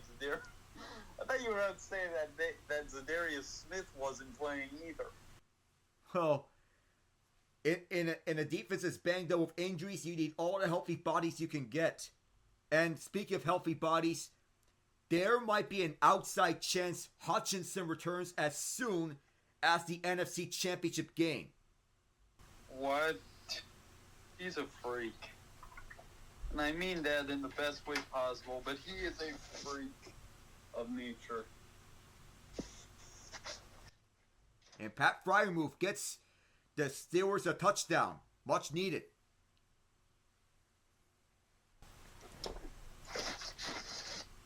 In terms of future casts, Tuesday will be the NBA Cup final between the Bucks and the Thunder, as the Lions are still tending to Khalil Dorsey. He might be exiting this game on a cart. He ran right into Amari Cooper, his own teammate Ezekiel Turner, and Dorsey might be carted off the field, which can signal he will be out an extended period of time. So, this is taking longer on the recovery. Scary situation here in Detroit.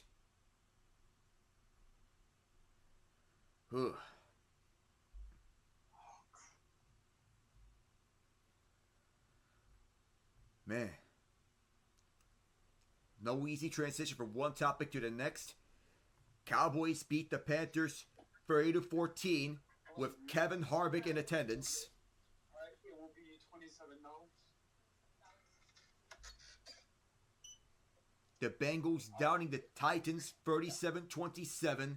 trying to hang on to their extremely slim playoff hopes. The chances that Cincinnati makes it to the playoffs, just 1%.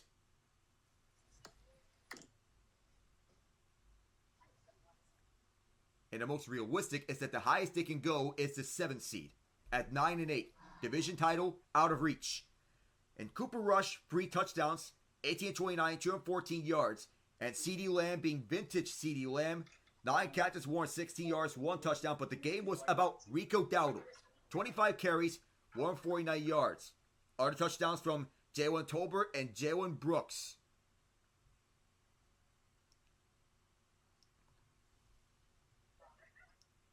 And the Bengals, on their touchdowns, Joe Burrow sets a franchise record with 3 or more touchdown passes with 36 passing touchdowns this season. That's a franchise record for Cincinnati, which bests out Carson Palmer. Bengals improving their faint playoff hopes, thumping the Titans. On the receiving end, these touchdowns are Chase Brown, T. Higgins, and hey, we speak of big man touchdowns. Welcome to the party, Sam Hubbard. Tajay Spears with 2 touchdowns. Tajay Spears with 2 touchdowns, 1 rushing and 1 receiving. Both from Mason Rudolph. Hey, hold on. Is there some ambient noise in the background?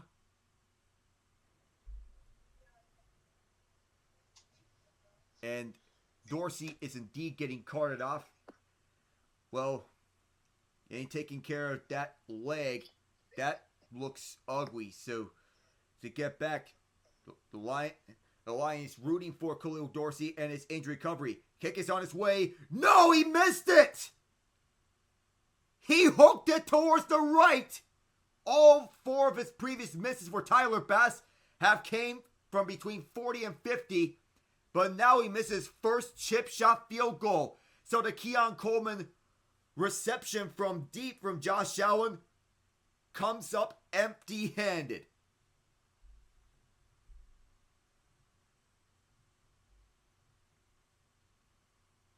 Oh my goodness, what is going on?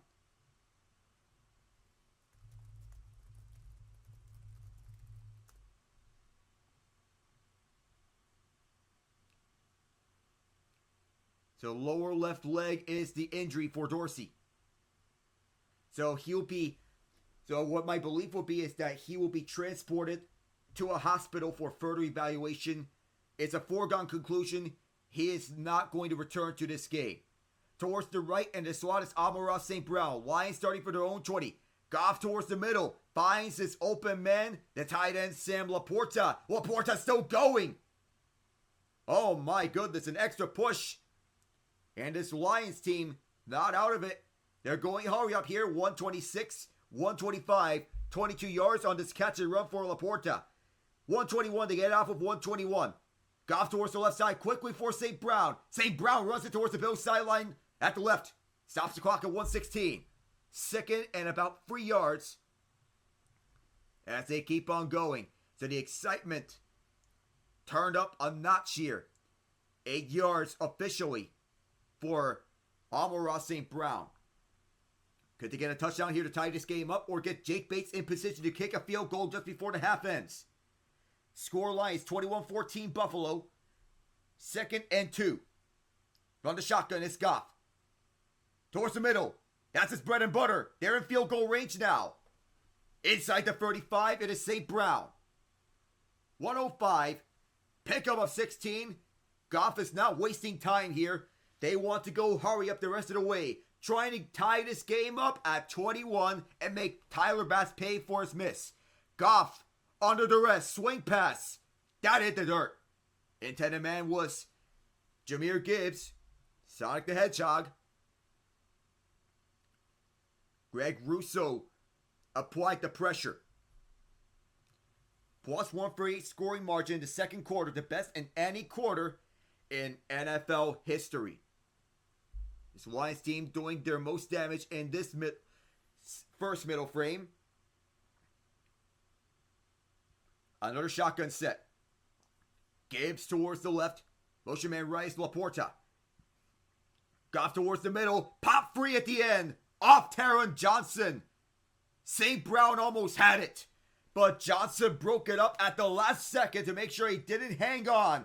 3rd and 10 with 46 to go.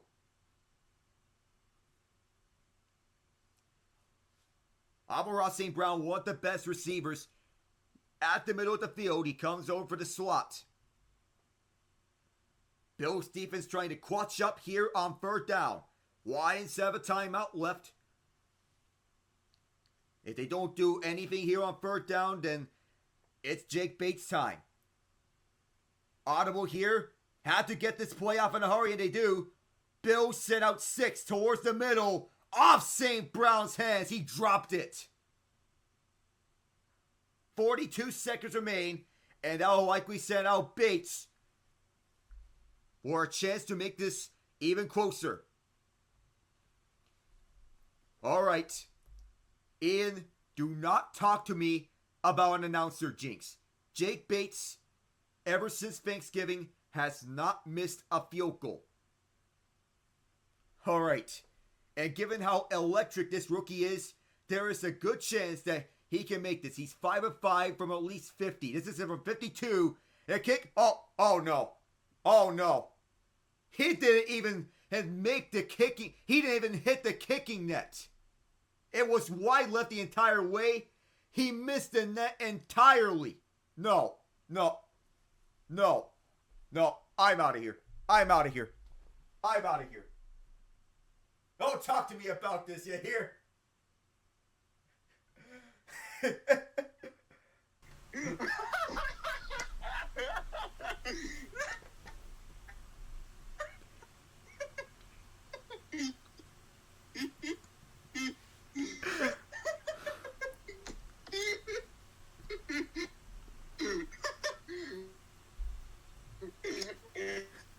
And I was so confident too. Hey, Alec. Listen, hey, you told me not to talk about it. Oh, well, I might want to talk about the scooter. Oh my God. I was confident. Oh my goodness. How the Bills. This is why you don't say the stats until after. Oh my God. And Josh Allen, he gets us up on time. Whoa. Now, the question was this intentional grounding from Josh Allen? We're taking a look at Adrian Hill. He was in the pocket. Now, indeed, a flag comes up. Now, well, that's, yeah, point taken. Point taken. That's why you don't mention the stats about kickers.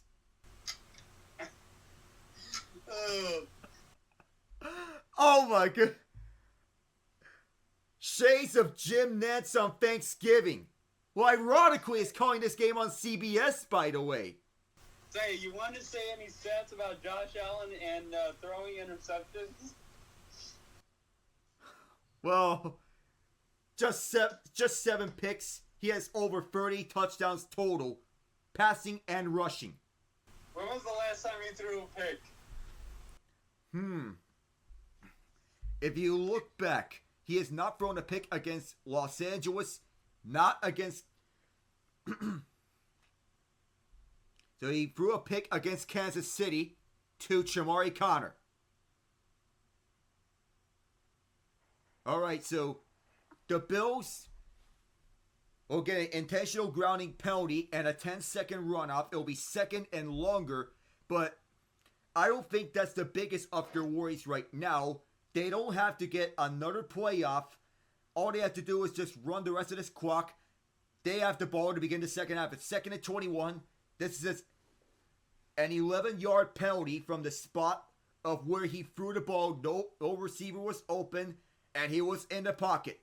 Ty Johnson as a 5th receiver. Josh Allen will get this off. Towards the middle, it is Kincaid. Bills have 2 timeouts. They'll use 1. 12 seconds left.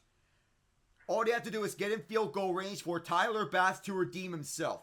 He missed a chip shot, but Jake Bates missed his first deep kick of his career.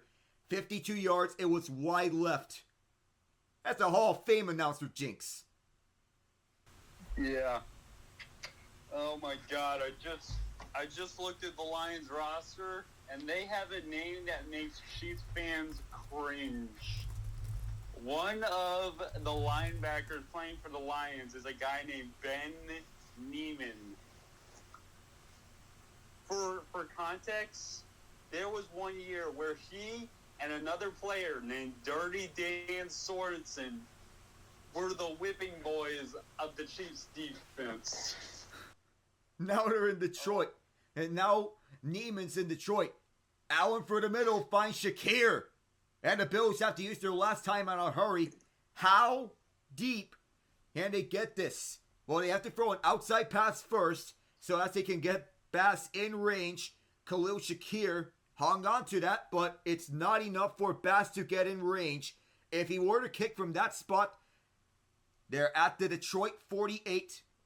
That would be from, let's say this, let's do the math. That would be for 66 yards, which would tie the NFL record if Bass were to kick from that spot. But they had to go deeper, I would think.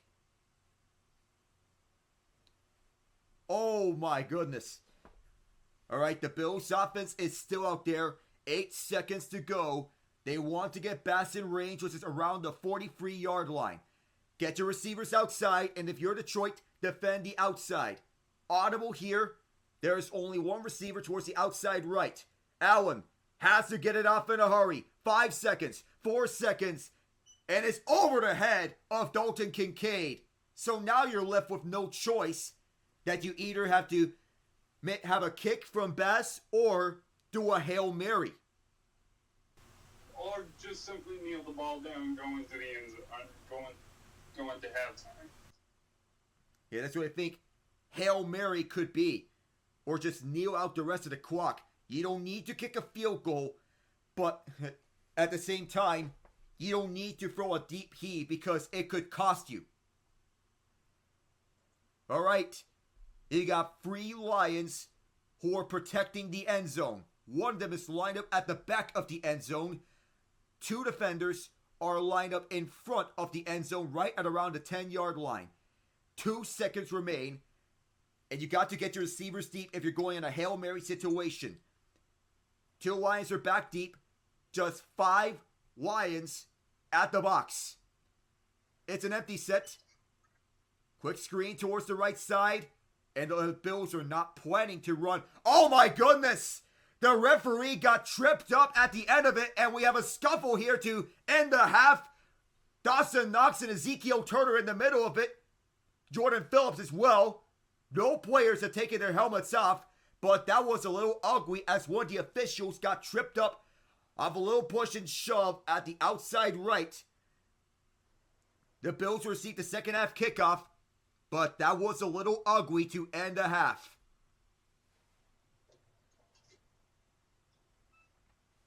All right. So, even though the Chiefs won 21-7, the main concern is around how the Chiefs will operate with Carson Wentz starting now. Mahomes went 19 of 38 for 159 yards and 2 touchdowns before exiting of a high ankle sprain. Wentz finished this game 2 of 2 with 20 yards. But now that Wentz is under center, what's the game plan now if you're the Chiefs?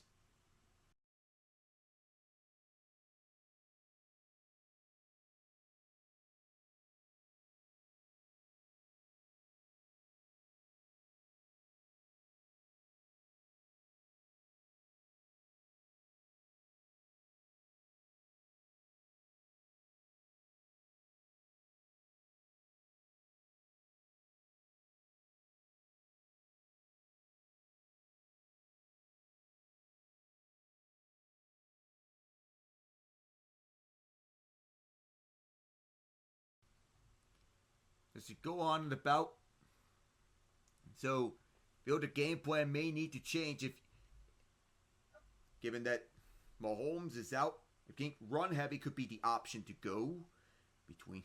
Make sure that. They should have run. They should have been going run heavy before this. But to answer your question, with Carson Wentz under center, they're going to be going up against the Houston Texans, who have a stout enough defense.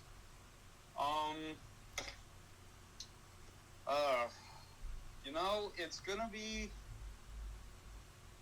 I don't know. I think what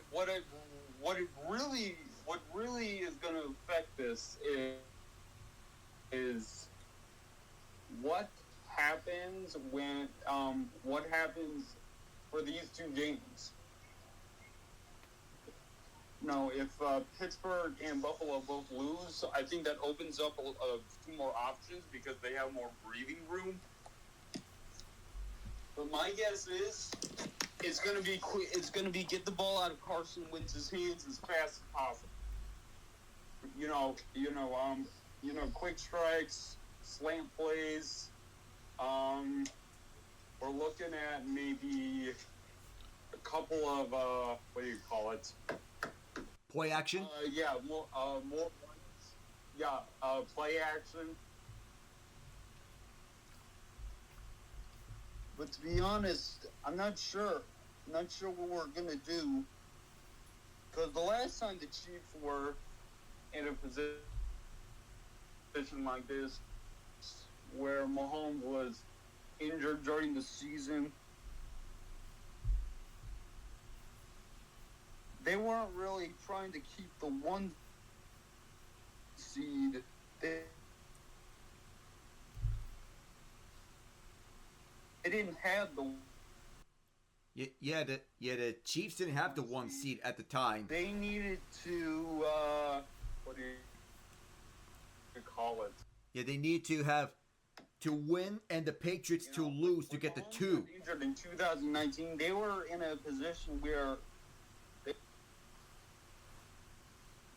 And really the team was more offensively potent. Now it's about the defense. Yeah.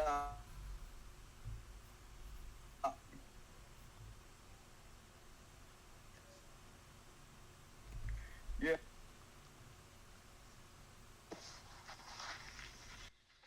Yeah, it's more defensively oriented for the Chiefs in recent memory nowadays.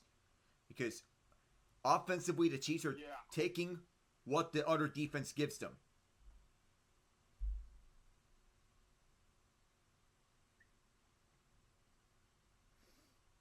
Right, so some more scoring updates. The Steelers have made this a one-score game. It wasn't just Frymuth. When actually we're just smarter. Yeah. Yep. There you go. So, and Chris Boswell, 49-yarder at halftime to get the Steelers within 4. Colts lead 13-7 at halftime as well. Matt Gay with a 49-yarder with 6 seconds left at the half. And Anthony Richardson just 56 passing yards. Bo Nix may be getting a little frustrated, knowing he's thrown for 66 yards, a touchdown, and a pick. So, defense has been the name of this game between the Colts and Broncos. Gus Bradley's defense frustrates rookies, and Vance Joseph's defense is blitz heavy.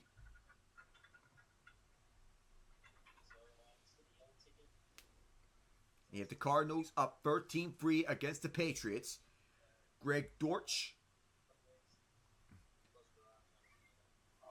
ran towards the New England 2, lost the ball, but his offensive tackle, Jonah Williams, helped him and recovered a fumble in the end zone for the touchdown.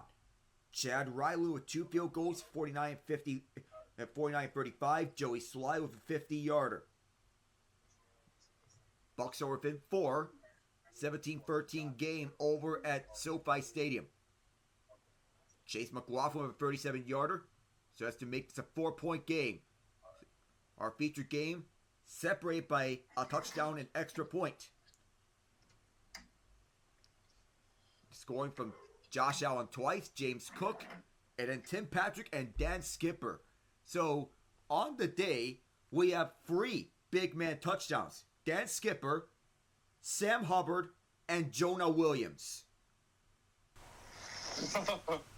Wow. Although the caveat with the Williams touchdown is that it was a fumble recovery in the end zone. Wow. Well, a touchdown is a touchdown. I don't think he's gonna say. I don't think anyone's gonna say anything about it. Yeah.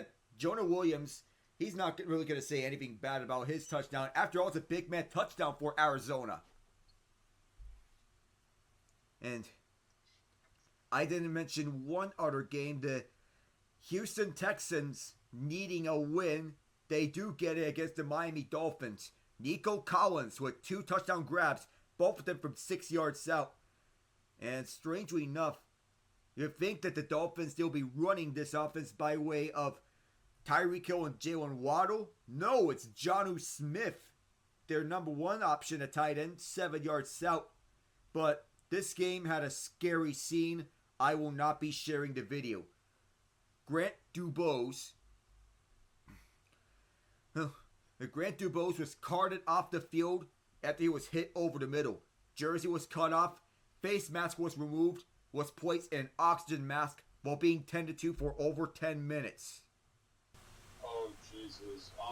Who does he play for again? The Dolphins. Oh, I am not going to share a video, and no. out of respect to him and his family. Yeah, have there been any updates on the young man? Alright, so I will check in with updates. It's on him. That was... Let me see this. About any updates. No video, but... Oof. Let's say this.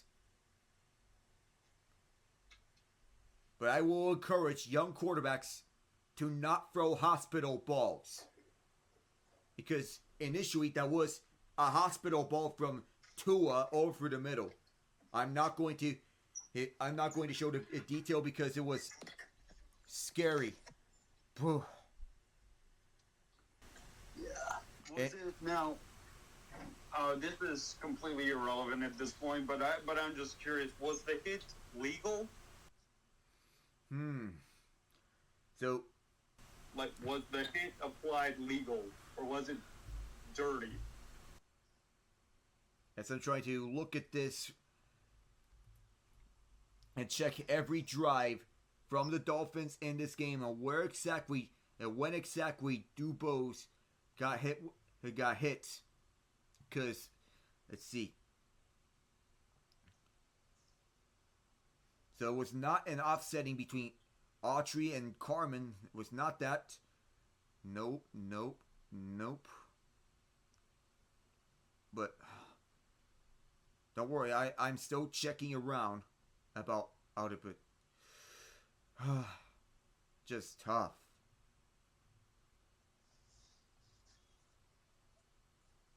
Yeah, but alright, got it. Yeah, it was unnecessary roughness.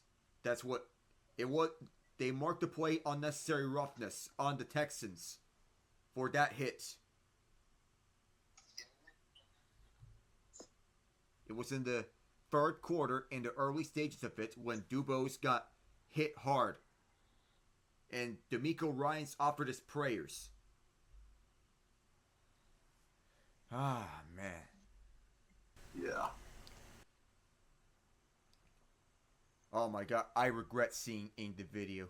But Tom Brady has rightfully called out the modern quarterbacks for putting their wide receivers in dangerous spots over the middle. And that hit was a perfect example of what he was specifically referring to.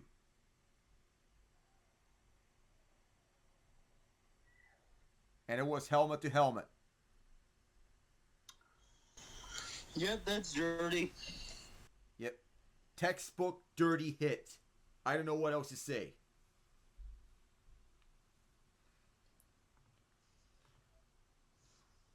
So I know there's a limited schedule between NBA and NHL on the day. And so far, you have one final score. That is the Chicago Blackhawks downing the New York Islanders 5-3. And for the win, it was Connor Bedard with 54 seconds to go. With his 7th of the year, Ilya Mikheyev, Taylor Hall, and Teuvo Teravainen got the other even strength goals. Well, Teravainen on the power play nonetheless. Connor Murphy wrapped it up an empty netter.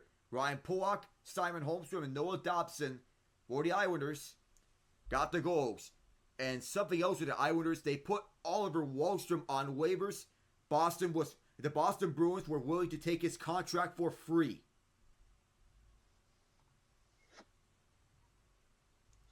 Wow.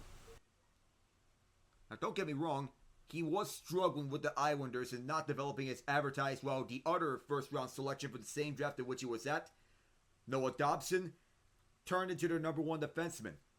I think a change of scenery was warranted. In Toronto, the Sabres lead the Leafs 2-1.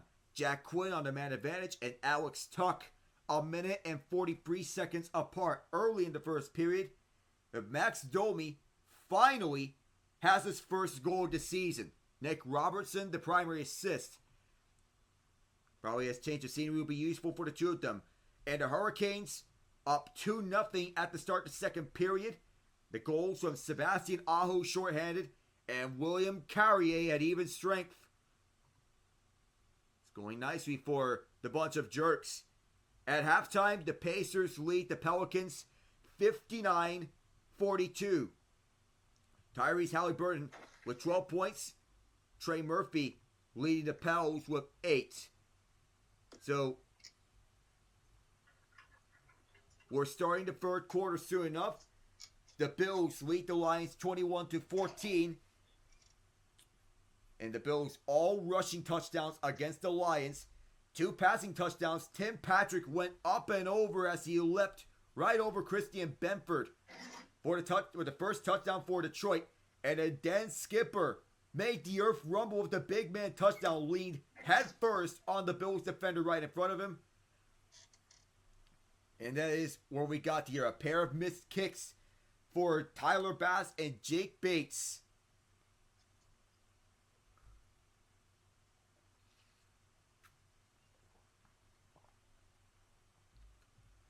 Well, earlier in between when we get back into action on one play, they showcased Detroit-style pizza, the deep dish pizza. It was popular in the mid-20th century in Detroit. It then spread to other parts of the United States and one of Detroit's most famous foods. Third quarter underway. Jameis Winston was benched in the fourth quarter in the Browns' loss to the Chiefs. Nick Chubb left the game with an ankle injury, but he has suffered a broken foot in that game. Detroit is 5-0 against opponents with at least 8 wins at this point of the season. It's the third time that they have trailed at the half this year. 1-score game, 7 points separate the Bills and Lions. Lions are no stranger to winning in this modern era, but the Bills have been around as the old guard. Buffalo needs this win. Keep up pace with the Chiefs in the 1-seed battle.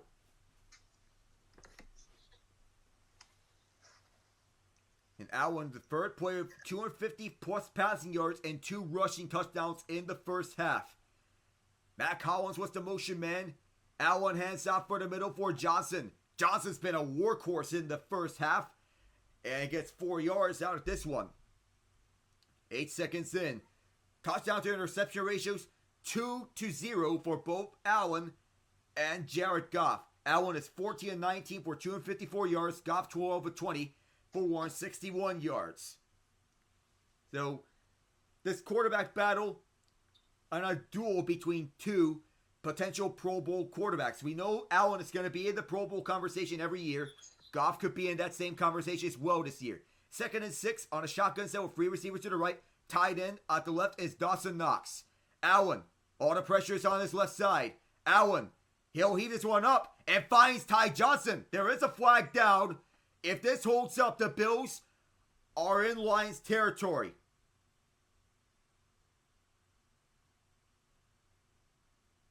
The pressure is over to the left.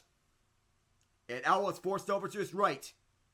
Both see the verdict from Adrian Hill. The defensive hold. The Bills will decline this one smartly, and it's the right call for the Bills to decline it, knowing it's a defensive hold. Kendall Vildor was the one holding, the former Bears defensive back. It was a clear hold on Keon Coleman, but a beautiful job by Josh Allen to extend the play. 3 receivers left. James Cook gets the handoff this time. Burst of speed, 7 yards. All down from behind. I believe that was Jack Campbell. Not to be confused with the Red Wings goaltender that was placed on waivers, Jack Campbell. 6 yards this time. They corrected it.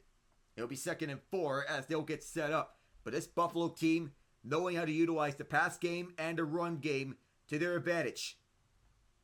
Let's see how they hold up. Shotgun set again. Here's Cook. Cook gets some blocks. Cook, he'll split the gap. Held behind. Cook stumbles. Stays on his feet. Goodbye. 41-yard touchdown.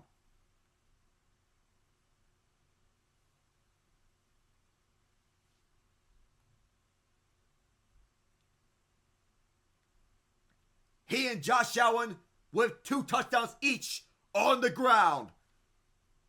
And the block set in front by Spencer Brown and Deion Dawkins towards the left, just as Amik Robertson, or Kirby Joseph rather, tried to tackle him with using his dreadlocks. That would have been one of the more painful tackles ever imaginable, but nonetheless, Cook stays upright on the stumble. This is Cook's 5th career game of at least 2 touchdowns. Extra point. It's good. Tyler Bass missed a chip shot field goal, but so far he's made every single one of his extra points. And 41 yards out. That is magical from Let James Cook. You're already getting his shirts out in advance.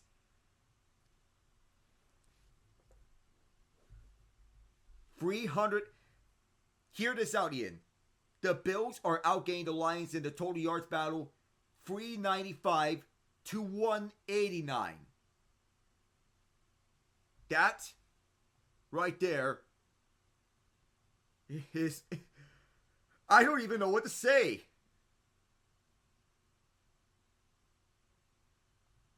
Oof. And the officials have overturned a 41-yard touchdown from Jonathan Taylor. The score remains the same, 13-7. Whew.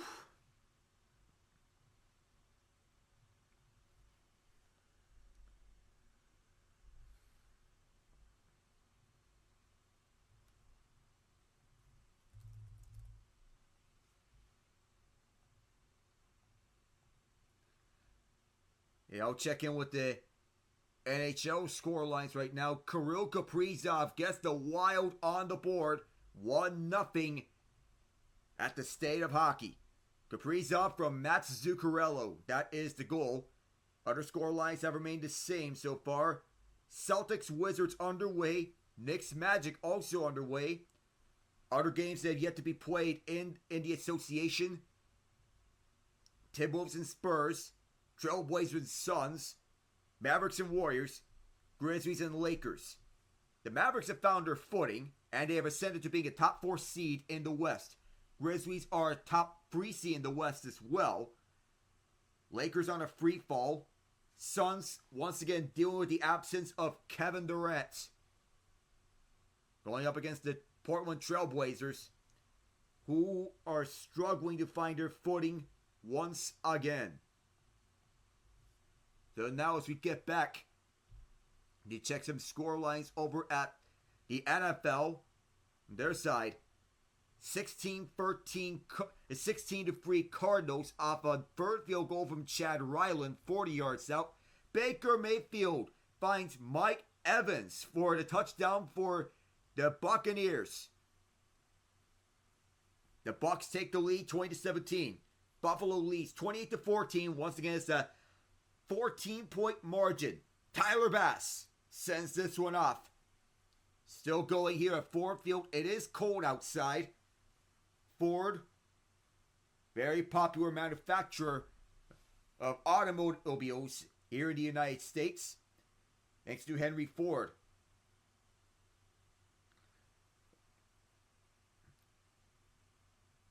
And Ford still going strong as one of the main manufacturers of NASCAR. Ford has won 3 straight championships, 2 with Joey Logano, 1 with Ryan Blaney. 355 yards per game this season the Bills are averaging. So far in this game, they're at 395. Montgomery, no going there for Knuckles. Just 1 yard. So far, this ground game has been held in check. And Baker Mayfield delivers a bullet as he extends the clock to Mike Evans, who breaks free from the Chargers secondary. Dante Jackson has been downgraded to out for the Steelers for the remainder of the game, dealing with a back injury. It is Jahmyr Gibbs towards the right side. Gibbs can't find anything, just 2 yards. Greg Rousseau in that vicinity. 3rd and 7. Lions trail by 2 touchdowns as they get Knuckles back out there. So they're getting the Sonic cast all together. And the voice of Sonic, Ben Schwartz that is, sent a message to David Montgomery, Jahmyr Gibbs before this game saying he's rooting for them. So apparently Sonic the Hedgehog is a Lions fan. Bills send the blitz. Goff gets munched up on the blitz. No time to throw it.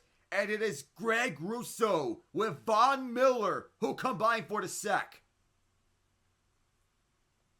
Immediately a 3 and out as the Bills defense does its job. Frank Ragnow pushed back by Ed Oliver as well. So a usually stout Lions offensive line gets bullied by this Bills defense, coordinated by Bobby Babich. That's the 3rd time Goff has been sacked on the day. Jack Fox sends this punt off. All the way back deep for Brandon Codrington.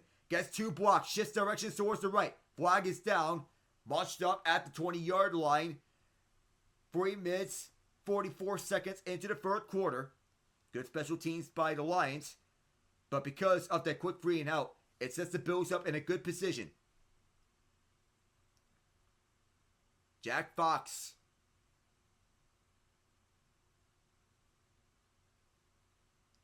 The deep kick.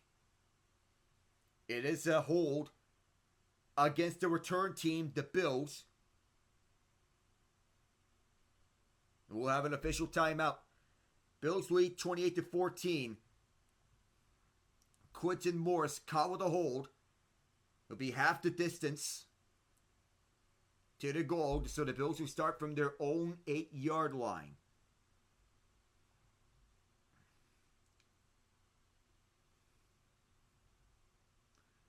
Then trying to find some other action around to see what is of note. And so far, Pelicans and Pacers still at halftime. I'm still wondering what is of note because trying to find some other headlines around because they need something to have some talking points around. Alright, so found the headlines.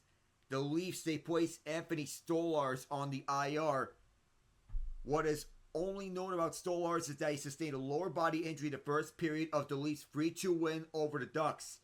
He sat out the Leafs' 4-2 loss to the Red Wings, and he was already ruled out of the Leafs game against the Buffalo Sabres. So by virtue of that, Stolarz also has to sit out against the road game against the Stars, meaning that he'll have to sit out a week. He is eligible to return Friday against the Sabres.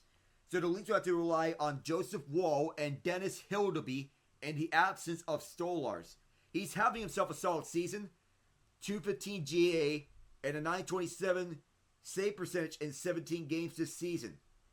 Had a solid career, mostly as a backup, but now he's the 1A goaltender for the Leafs.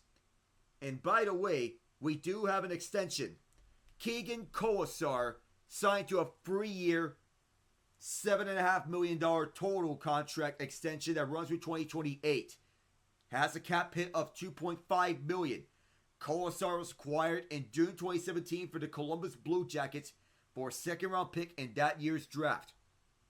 He has emerged as one of their premier fourth-line forwards and has played a big role in their Stanley Cup championship. 11 points for 29 games this season, 7 of them goals. He leads the Golden Knights in hits with 90, one shy of his career high in goals, scoring 8 in 70-plus games each of the past 2 seasons. So he's on track to break that goal-scoring total on his career. The hope was that this game would be a competitive game. So far, it's been all Bills so far as they're outmanning the Lions. Curtis Samuel, the motion man. Up the right side it is, I believe, Davis. Launched up for a yard. It is Davis with Samuel in motion. David Long Jr.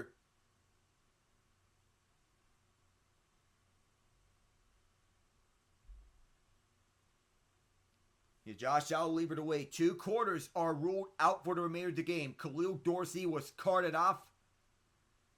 And so they'll have to get Kendall Vildor in for this game. They're down 2 starters here. 2nd and 8 as Davis got 1. Shotgun set. Allen's going to pass. Wine sent free. Finds Davis. Davis wrapped up, but he reaches out for the first. 1 just 4 for 9 yards. This rookie running back, 5'8". But even the short kings can deliver. Just ask him. Rookie out of Kentucky, 25 years old, but he is 220. Part-time return specialist. And that primary return duty is going to Brandon Codrington. 10 straight drives without a punt for the Bills. That's their longest streak this season. And the loneliest man in the locker room is Sam Martin. Motioning left to Samuel. Allen on the play fake, he'll take it himself. Allen evades one defender. Allen running for the first down towards the Bills sideline. As he beats out Brian Branch. James Conner, 8 rushes, 82 yards for Arizona so far. But Allen's ability to recognize that it was at the Lions, they were playing catch-up towards that left side. It's a special recognition. Oof. Kyler Murray is hurt. And that means we're seeing Quayton Tune in the game for Arizona. Allen 16-21, 282 passing yards. The Bills are outgaining the Lions 91 to -5 in this quarter. Allen will just spike it towards the dirt. Johnson was in the area, so it's not an intentional grounding.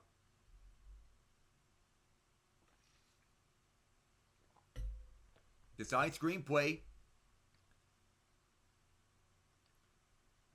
2nd and 10 upcoming here. Buffalo leading 28-14. Clock is stopped with 9:10 to go here in the 3rd quarter.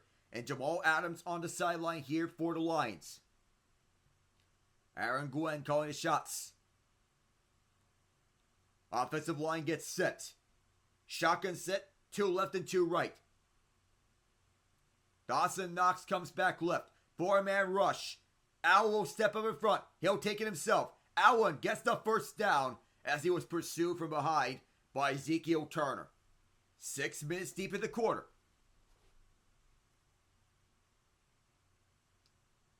And Jack Campbell was defending the running back, Ty Johnson, towards the right. And Josh Allen went around Ezekiel Turner. And Turner's not fast enough to catch up. A field goal by Jake Elliott makes it a 7-point game. Opposing quarterback yards per rush, 6.6 that Lions are giving up. That's the highest average in the NFL. 16-22 for 282 yards and 2 rushing touchdowns as Josh Allen.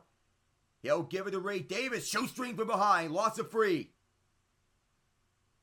That is Brian Branch who caught him. Calling in for that free safety position. Sophomore out of Alabama recognized the running gap. 2nd and 12. Second and 12 and a half, rather. As Branch is looking to get his guys set. Za'Darius Smith lined up at the defensive end right. Jared Goff wanting to watch on his defense and see how they do. 4 plays for negative yards for the Lions. This is the first play for a negative yard for the Bills. Lions send the blitz. Not Goff, but Josh Allen for the right side. Overthrew Mac Hollins. Out of play of the right sideline. 3rd and 12. And Tommy DeVito left the Giants second quarter with a concussion. Tim Boyle coming in. Ouch. Lions trying to get a defensive stop on 3rd and 12. The free signs come up here at Ford Field. Lions trying to bite the kneecaps off of the Bills. Dalton Kincaid is motioning right. Lions send 4. Allen runs out of time. Gets it out for Shakir. Tackled low short the first down. Amik Robertson stayed with him. And it'll be an interesting decision for Sean McDermott. But I believe he could send this one off. 4th and 5. I think the sign here is that there might be an injury here. Another one, Aleem McNeil, is banged up and is slow walking. He is helped towards the sideline. Oh my goodness, his reaction is not a good sign knowing his reaction. This Lions defense already battered up with injuries left and right. And McNeil's reaction shows that this injury might be serious. He is anguishing in pain. Most likely it's going to go to the medical tent. He is still on his feet, but he is walking on his own power in pain. He is sitting down getting checked up. Sam Martin's going to punt. That's the first time the Bills have punted in a long time. In a long time, it seems like forever. The kick is on its way. Nearly was blocked. And back deep is Maurice Alexander. He'll see a bounce. He is not going to return this. Spotted at about the 3 by Mac Hollins, the tallest receiver in this room, alongside Keon Coleman. It's been all ups and downs so far for both teams. Bills lead 28-14. 7:03 to go here in the 3rd quarter. We'll be right back.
also had to go 97 yards for Pater, 96 actually.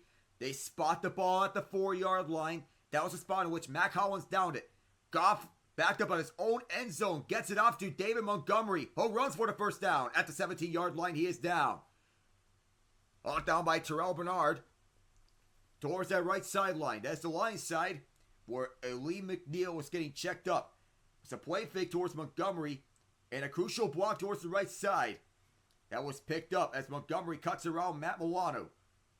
Good protection from the Lions on this first play. From scrimmage on this drive. From the 17.5-yard line. No huddle. Goff steps up. Both dump it off to Montgomery. Montgomery tried to do it again. Powering through. Back-to-back first downs for Knuckles. 11 yards this time around. The Lions are trying to come back. Bills looking to hold on. A push from Penei Sewell on the Wayne Smoot towards the outside right. Paved the way. And Matt Milano, who tried to tackle him. Second effort unsuccessful for him. But the reinforcements come in. 4 rushing yards and 24 receiving yards for Montgomery. And what has been an off day for him. Single back set for Detroit. St. Brown motions left. Goff straight drop back. Swings it out to Montgomery again. This time he doesn't have room. Benford and Johnson were both in on him. 1 yard past the line of scrimmage. Marty Gillespie, season ticket is holder for the Lions since 1950. A legend here for Detroit. He's been through many seasons. When it was the NFL championships back then, never seen a Super Bowl. And he hopes that this year could be the year that the Lions make it through to the Super Bowl. 2nd and 9. Goff. Protected. Swings it down deep. Hold in. And it comes out the last moment. Do the Lions fall on it? I think they do.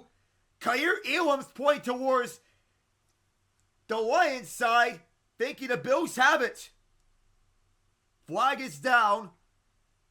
We'll have to check the penalty and see who has the ball. Jared Goff waiting.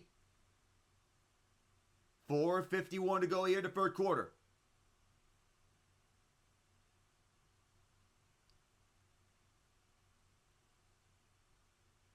It is a face mask on Kevin Zeitler.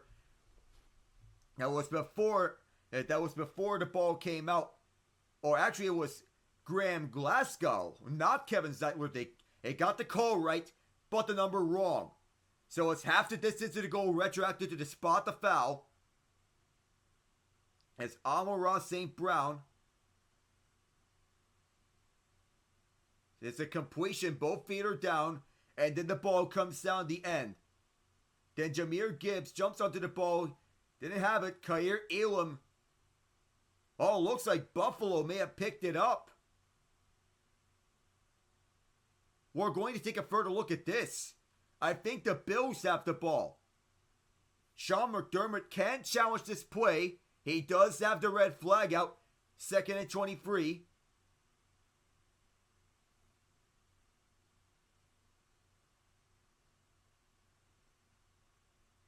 So it is Buffalo ball after an official review. Sean McDermott didn't need to use his challenge flag as he considered using it with the field judge that's on his side. Kaiir Elam was the recovering man, with St. Brown getting both feet down. Initially was ruled an incompletion, but St. Brown makes a 3rd and a 4th step. Benford was the one forcing the fumble, and then a dogfight for the ball. Gibbs thought he had it, but then it was Matt Milano who recovers, not Elam. He was helped out by Cole Bishop. And the Bills are going to stay put in the 1-seed race. Takes a 3rd and a 4th step, loses it, and then Milano recovers it. One of the big turning points that this Bills defense, who can be at their very best at times, this is another one of those key moments for the Bills to stay in this. St. Brown gets hit from behind. 3rd step, 4th set, secures it, then loses it. And then as it rolls, it's a fight for the ball initially touched by Gibbs. Then jarred loose again as he could not secure it. Milano could. See, it's a fumble recovery for the Bills. 5:08 to go in the third quarter. Dan Campbell, does he challenge it? He is still not happy with the officials. So, it was recovered at the 26-yard line. So, this is the first turnover by either team on the day. I don't believe Campbell is going to challenge it. He will not. Allen, straight drop back. Open man Samuel, and he intentionally drops the pass, knowing that he will be a tackle for a loss. So it's a smart drop for Samuel as he decides not to get this ball. Plus 18 turnover margin for the Bills. That is the best in the NFL. They're the best defense in terms of takeaways in the league as well. And in turnover margin.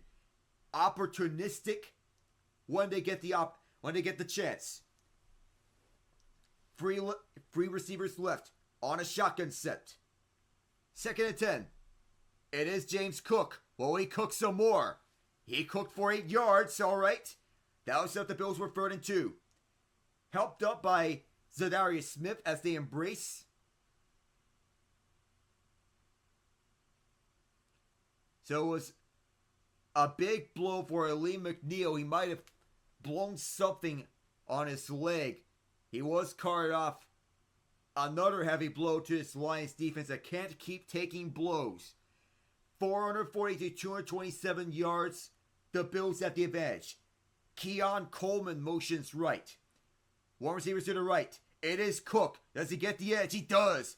First down and he's still going. Taken down at the 10-yard line. This Bills offense relentless and fearless. In the face of adversity, as Cook gets the edge onto the outside left with Spencer Brown being the lead blocker. Cook with the run for the left side as Terrion Arnold tried to bring him down several times. 1st and goal. Both teams each have 3 timeouts. Jonah Williams in the game for Detroit. Was with the Rams last year. It is Allen keeping himself. Allen gets the edge outside. 5 yards on this carry himself. 2nd and goal, 3:38. A late flag comes down the end. There was a commotion earlier. We'll have to check the penalty and see what this is on. And Buffalo's signaling towards their side, I think. Something you don't want to see. And Dan Camp will shake his head.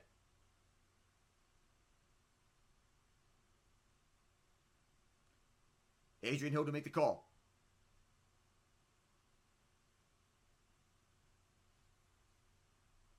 They call one of the rarest penalties in the NFL, illegal low block on the defense. It was a quip right in front of the right guard, Osiris Torrance. Can't get a number, but that was the low block. That gets the Bills a free first down, potentially their 5th touchdown of this game. So, that's not how you could go for kneecaps. And that was Zadarius Smith, the former Baltimore Raven, former Minnesota Viking, and former Green Bay Packer. 1st and goal. Khalil Shakir motions towards the left, still lined up towards the right of Spencer Brown.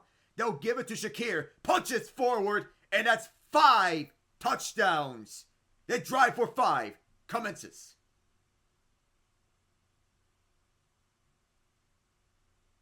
Low sneaky play action on a jet sweep left. And Joe Brady drew that one up. 5 rushing touchdowns on the day for Buffalo on what has been a prolific play. Just a tap pass up front on a design jet sweep left.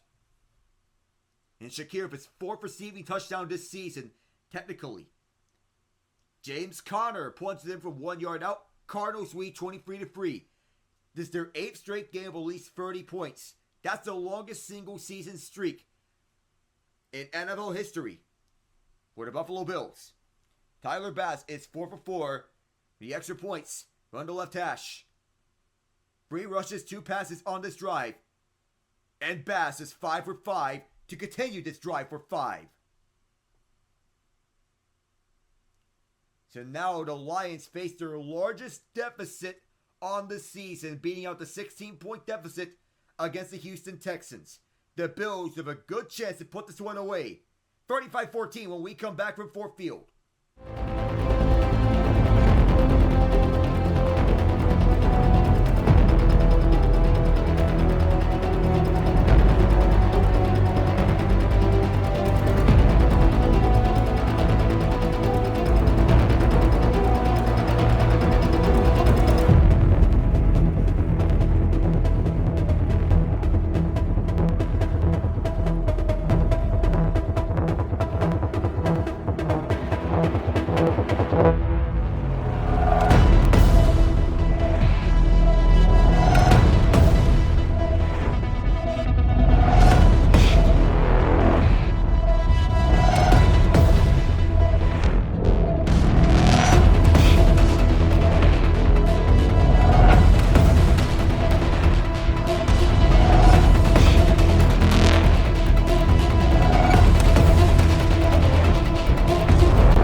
Buffalo is rumbling here to a 35-14 lead, the largest deficit the Lions have faced in this game.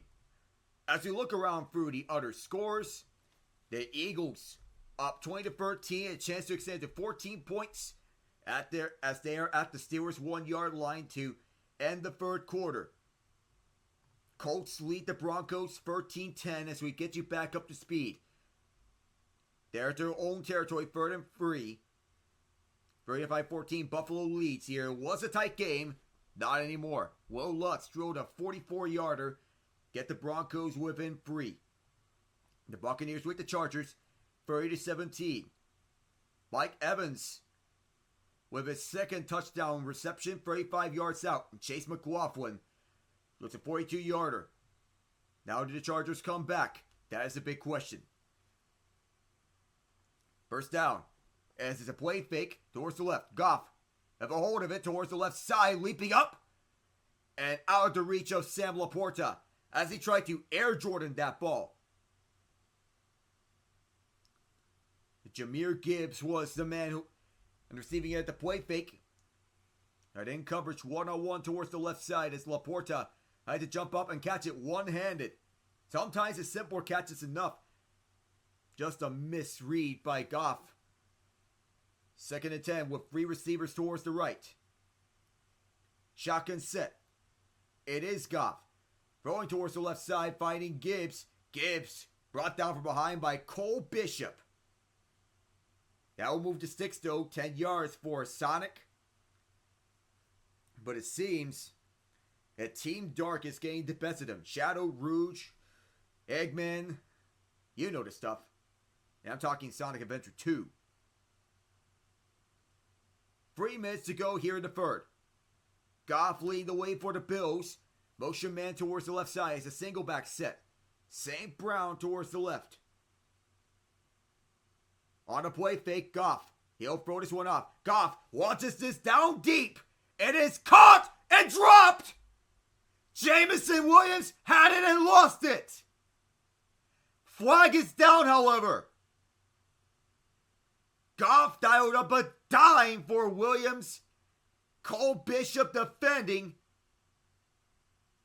We'll have to see how this ends up on the flag. The flag is not on Bishop. It is a hold on Frank Ragnow. One of the more disciplined offensive lines. So knowing that this was not going to count either way, Williams had it and lost it. It bobbled off his hands. A perfect dime for Goff, and Williams dropped it. It'll be 1st and 20 now. Lions will have to go on a hurry up anytime soon. Perhaps the fourth quarter will be the best time. Audible here. You have defenders who are back deep at that second level. Bills rush forward. Goff, as he threw it, launches one towards the right side. It was contact. Ball's not catchable. There was pressure coming for the Bills. 2nd and 20.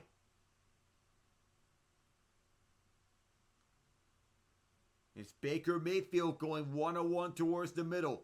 A dot to Mike Evans. They get the Buccaneers up by 13. As McLaughlin nailed the extra point. And the tush push remains strong for the Eagles. They take the lead 27-13. 2nd and 20. There was a motion man towards the slot. Empty set. 2 left and 3 right. Goff on a deep drop back. Steps up in front. Dump off pass. Immediately hit was Tim Patrick as the reinforcements come in. 3rd down. And a scuffle right afterwards.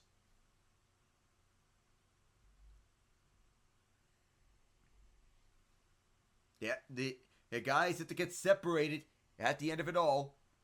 Given there was a commotion. 3rd and 17 as Patrick got 3 yards out of this. 2:05 to go. Jared Goff and company wanting to ready things up. Bob Miller out there on the field. Yeah, game wrecker on 3rd down. Play clock winding down to 1. They get this off on time. Goff needing 70 convert. Up the middle. Completes it. St. Brown slowed down from behind once. It's a foot race. Will he get there? Yes! Touchdown Detroit Lions. With 1:41 to play in the quarter. The Sun God.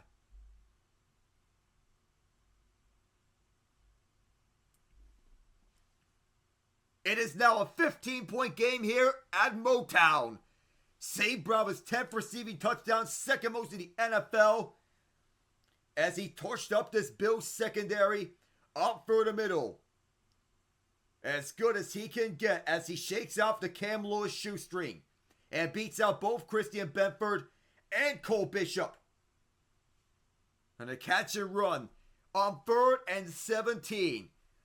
This extra point will be at the left hash. No way is safe, even if it is a 21-point lead for Buffalo. Jake Bates, to make this a 14-point game, drills it.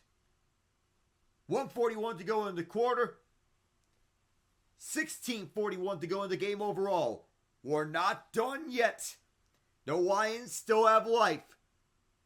The one-on-one coverage over the right side as he beat that one up and got to the second level. On 3rd and 17, a crucial catch and run for the Sun God and splits by through everybody. And there was time there for Goff to maneuver right over the outstretched arms of Matt Milano. So Detroit, still alive, wanting to make this a game. That's the 2nd longest touchdown reception of St. Brown's career. 66 yards out. So as we get through scoring updates, well, the comparison between quarterbacks, Josh Allen, 18-26 for 292 yards, 1 touchdown pass, 40 rushing yards. Jared Goff, 19-29, 278 yards, and 3 touchdowns. This quarterback duo is alive and well. Patriots get a touchdown, and the Broncos also get a touchdown. As we see the Bills get this back up, they'll be the ones going through. CBS Sports Classic in New York City.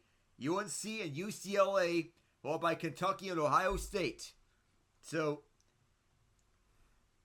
the Cardinals still alive. So are the Broncos. Get back to you here in Detroit. Josh Allen and company looking for their 6th touchdown off this game. Looking to hang on to a 21-point lead. Because no lead, no matter how big or small, is safe. Single back set. Allen fakes the handoff, rolls out right, finds the open man. It's Hollins. Hollins trying to shake off one defender, but Vildor was not fooled. And the man getting the touchdown for the Patriots was Demario Douglas, 3 yards out from Drake May, and the kick from Joey Slye. Broncos take the lead. It is Nate Adkins, 15 yards out from Bo Nix, who has thrown 3 picks on the game so far. Bills are slowing down the clock in the waning stage of the 3rd quarter and the game. Pistol set. It's a handoff. Davis takes it towards the left. Draws contact. Just got back to the line of scrimmage. Now be 3rd down. And the best 3rd down defense in the league. Tasked with stopping the Bills here on 3rd and 4. It's a loss of 1.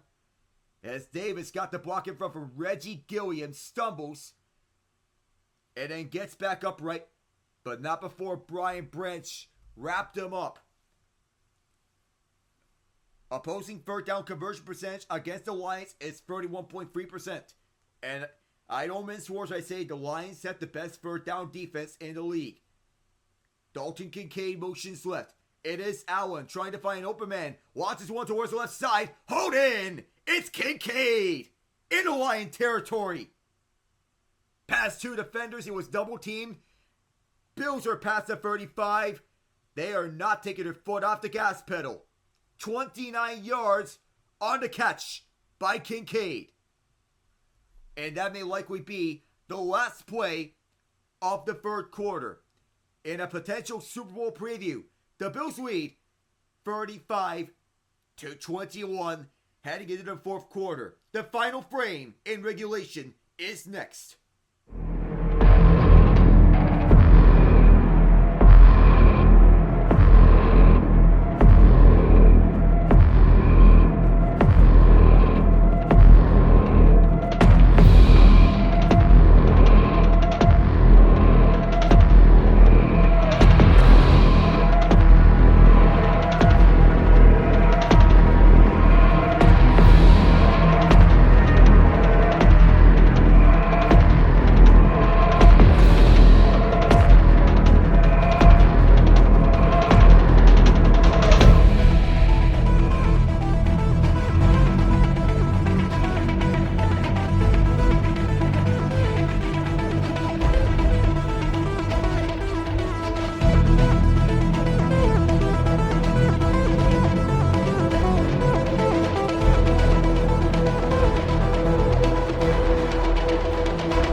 14 points each between Buffalo in the first and third quarters. So the odd number quarters, they have put up 2 touchdowns, 1 touchdown in the second quarter. See how the Lions can respond to adversity as they see James Cook get a handoff. Gets 2 yards, maybe 3. It all depends on the spot. We'll have to see where they mark him down. So far, so it's the Buffalo Sabres blowing a lead again. They were up 3-1. 3 unanswered goals by the Toronto Maple Leafs, all in a span of 2 minutes and 31 seconds. Nick Robertson, John Tavares twice. One on the power play for Tavares after Jack Quinn scored a second of the game. Third of the season. 2nd and 6. They give Cook 4 yards. Shotgun set, Allen will throw it. Allen steps up in front, and a bullet in and out of the hands of his tight end he was looking through, Dalton Kincaid. And he's frustrated knowing that he had the connection right there on a silver platter. So 3rd and 6 here. Forthcoming. The Golden Knights tied up at 1. That's thanks to Victor Olofsson on the man advantage. The Golden Knights, one of the best teams on the power play on the season. 3rd and 6. 45 seconds into the 4th. Allen is partially all alone. It's a shotgun set. Samuel motions towards the right. Trip set left. Allen. Whistle blows. And what is happening? Timeout Bills. That's their first one of this half. So the play clock was running down.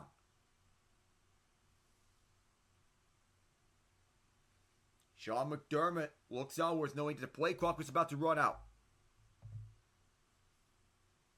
They got the lead, but they want to discuss things over because it's a playoff picture. If the Bills hold this up, they'll still be 2 games back of the Chiefs for the AFC 1 seed. The Lions lose, the Vikings may be licking their chops, knowing that they face the Bears next. The Lions beat the Vikings earlier on the season, so Detroit holds tiebreaker over Minnesota. Allen in his last 7 quarters, 670 passing yards with 4 passing touchdowns, 5 rushing touchdowns, and no picks. Allen with a lot of time. Now running out as he's flushed out towards the right side, heaving this one towards the middle, tipped up, broken up. Intended man Coleman, who was asking for a flag. He won't get one. Terrion Arnold broke it up and a huge stop by the Lions defense. But boy, was there ever a late hit from Josh Paschal at the end as he was leaning towards the chest of Josh Allen. Ooh. Detroit's lucky no roughing the passer was called there. Because that was a vicious hit. 4th and 6. The Bills are sending out Tyler Bass to kick a field goal. From 50 yards, on its way, he'll redeem himself. It's a 17-point lead. 58 seconds into the 4th quarter. Bills up 38-21 when we come back.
Lions force a defensive stop. And Tyler Bass drills the 50-yarder, redeeming himself for the earlier miss today. Bills still lead by 17. It's a 38-21 lead, but Detroit has been stuffed for the most part in the first and third quarters. Amon-Ra St. Brown helped them out with a 66-yard touchdown on his catch and run on 3rd and 17. Jared Goff and company want to get a chance. Josh Allen reviewing the film with his backup Mitch Trubisky. Bass will kick it off. All the way back deep are the two Lions returnmen. So they'll start this from the 30-yard line. And a pick six off a Colts failed trick play. Something you don't see every day. So an attempted Colts trick play turns into disaster. 24-13 with Nick Benito on a fumble recovery. It is a fumble return touchdown, not a pick six. That's what it initially is. The Bucs are still steamrolling the Chargers. First down here for Detroit. Double reverse, and into the right side is Montgomery. Montgomery punches ahead of Ed Oliver, gets 6 yards. Lions will need to go up tempo now, given they are running out of time. But they have to make a comeback. Oliver will sub out. Have to go quick. Second most pressures on a single game in Ed Oliver's career. 9 QB pressures for Oliver. He needed a get-right game, and he got it. Cole Bishop is down, being tended to by the Bills' medical staff. They already lost Damar Hamlin and Taylor Rapp to injury. So the backups, Cam Lewis, Kareem Jackson. So we're stepping aside for the moment.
Bishop's riding a cart, but he is sitting on one of the seats. On the way to the locker room, 2nd and 4 for the Lions. Washed out right is Goff, finds an open man. That is Gibbs, speeding towards the Bills sideline. A minute 30 into the quarter. The Lions have some life offensively. So Bishop will get an IV in the locker room. He is probable to return. So In the absences, we have an elevation here as 27, Kareem Jackson is filling in the place of Cole Bishop, who is out for this time being, but will likely return. Goff will air this towards the middle, finds a man. Sam LaPorta gets around someone, and the Lions are in the red zone. So LaPorta and company getting hot, torching this Bills defense. And already a seam route works wonders here for Detroit as they're going up front. 31 yards on that catch and run for Sam LaPorta. As they are continuing to roll here. Even number quarters, it's been the Lions headlining it. Odd number quarters, it's the Bills. Goff towards the middle. Catch and a tackle. Amon-Ra St. Brown stopped by Greg Russo on first down. It'll be a 2nd and 4 at 6 yards. As Josh Allen watches onwards. Lions are hurrying up everyone to the line. At the 12-yard line, Bills territory. They're in the red zone. Goff steps up and towards the middle. And around goes Jahmyr Gibbs. Gibbs spins around, reaches out for the touchdown. It's not over yet. Sonic gets Detroit life here.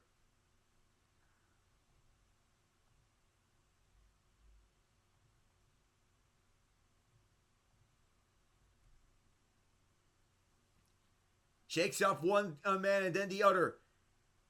As he takes out both defenders, Kareem Jackson, who was trying to shoestring him. No can do as Gibbs reaches out with his arm. That took 2 minutes for the Lions to get within 2 scores. Third receiving touchdown this season for Gibbs. The extra point from Jake Bates is up, and he nails it. 12 minutes to go. Bills lead 38-28. And Detroit in a frenzy. All grit. That's the style in which they want to go with. And the early headlines so far is that the Chiefs crushed the Browns and Patrick Mahomes left the game in the fourth quarter with an ankle injury. He is out week to week with a high ankle sprain. Lamar Jackson with 5 passing touchdowns, more than his 4 incompletions. 35-14 the final there. As the Ravens cruise through the Giants. And the Texans take down the Dolphins. Nico Collins with 2 receiving touchdowns on a much needed win for Houston. And it's must win here throughout. The Texans get closer towards the AFC South. The Commanders outlast the Saints. They're on their best 14-game start since 1992. They're 9-5 on the season, but they have to survive a scare at the end, given the Saints score a last-second touchdown, but miss the 2-point conversion.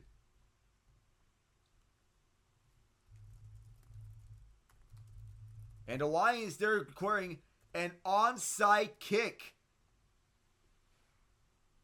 Whoa, this is an interesting strategy as Jake Bates is going to acquires the onside kick. And it's not since the Joe Gibbs years in which the Commanders have started out this good. That the onside kick criteria is that the kick must be declared, the kicking team must be trailing, and can only occur in the fourth quarter. So, this is the declaration of the onside kick. Just 3 successful onside kicks this year.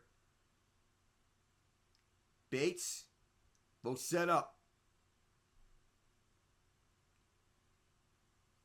Bills are in onside kick onside kick defense. It's on the way, bounced up, bobbled, and Matt Collins is going to return it down. He'll counter, he's shoestring, which saved the touchdown. Now this makes the task tougher for the Lions because they're backed up deep at their red zone. Howlands returned as he tried to advance positioning. This took one bounce. Howlands deflected to himself. Said, go, go, go. But the touchdown saving tackle by Craig Reynolds. Dan Campbell is not one to shy away from bold strategies, but this one backfired on Campbell. And the Bills just need 7 yards for pay dirt. Lions need a huge stop in the red zone. We're 3 minutes and 5 seconds deep. Bills need just 5 yards. They're in a running formation. Allen wants to run up the score. He'll heave it towards Ty Johnson. 6 touchdowns. That's Ray Davis, excuse me.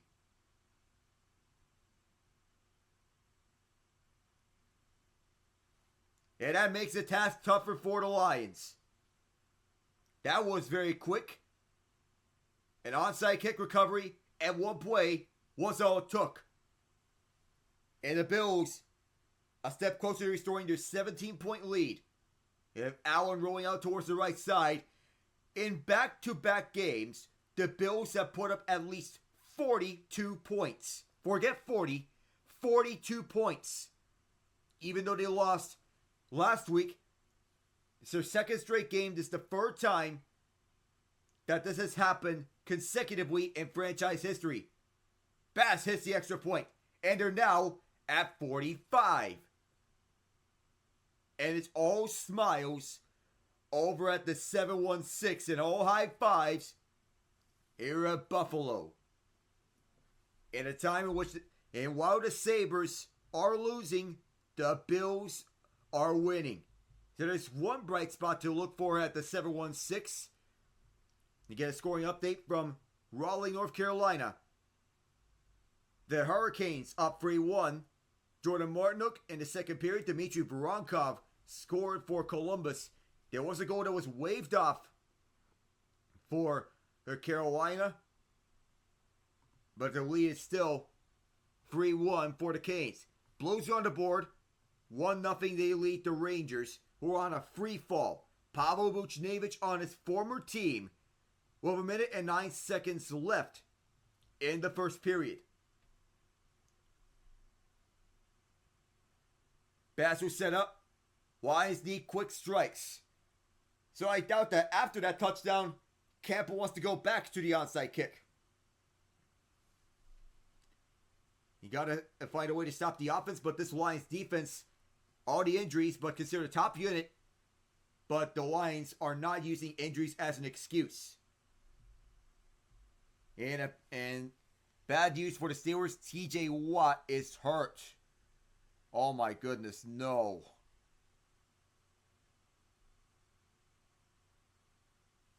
And there is some positive news for the Lions. There is a chance Alex Anzalone can return before the end of this season. One of the key leaders on this Detroit linebacking core alongside Jack Campbell. And Anzalone return will be huge for them. Goff fakes the handoff. Bills send 5. He's it over to the right side for a small hole. Oh my goodness. Jameson Williams found a way, and so did Jared Goff for the smallest of windows. Double coverage as Taron Johnson was rushing back with Christian Benford right behind. Got both feet down. That is a catch. Clock still rolling. 11:22 to go. Bills send 4. Goff in a hurry. Gets it to LaPorta. LaPorta stiff arms one man. Rumbles his way for the first down and still going. This man is rumbling the earth. 14 yards on the catch and run. Goff signaling to hurry up. That's what he wants to go with.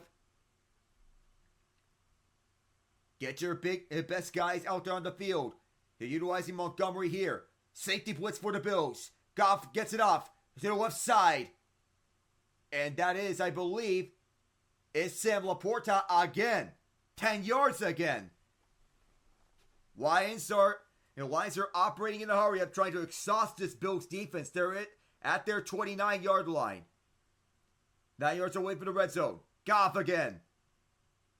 Washed out towards the right side. Will he run it? He will. Towards the edge, does not gain an edge. 3 yards on the run. Clock stops for the moment with 10:27 to go. Now it goes back running again.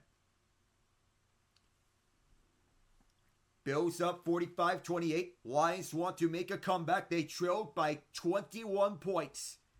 Wanting to go for the win and hold off the Minnesota Vikings in the NFC North race.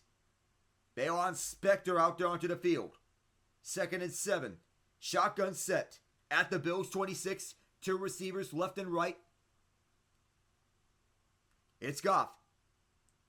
Holding on to this ball. Flushed out towards the left side. Running out of time. Broken up. Towards the middle. Defended by Elam. First round pick out Florida, taken in the same draft that Benford was. But it was Benford getting the majority of the work a lot, given his better reps. Goff is going one-on-one, but Elam showcased the one-on-one coverage skills they showed in Florida. 27 to 38, 389 yards, 4 touchdowns. 3rd and 7. Trips formation towards the right side. No, it's a stack formation. Bills send the blitz towards the left. Trying to pick up the first down. LaPorta. He does! Gets 10 yards out of this catch and run with Cam Lewis trailing him like a shadow. 9:37 to go in the quarter. Goff over to LaPorta. That's a sturdy connection. As Kareem Jackson picks it up and the Lions are in the red zone. Goff for the middle. Fakes it once. Now gets it off. Miscommunication with Gibbs. Got a flag out. It's at the line of scrimmage. 9:23 to go in the quarter. We'll see who this is on.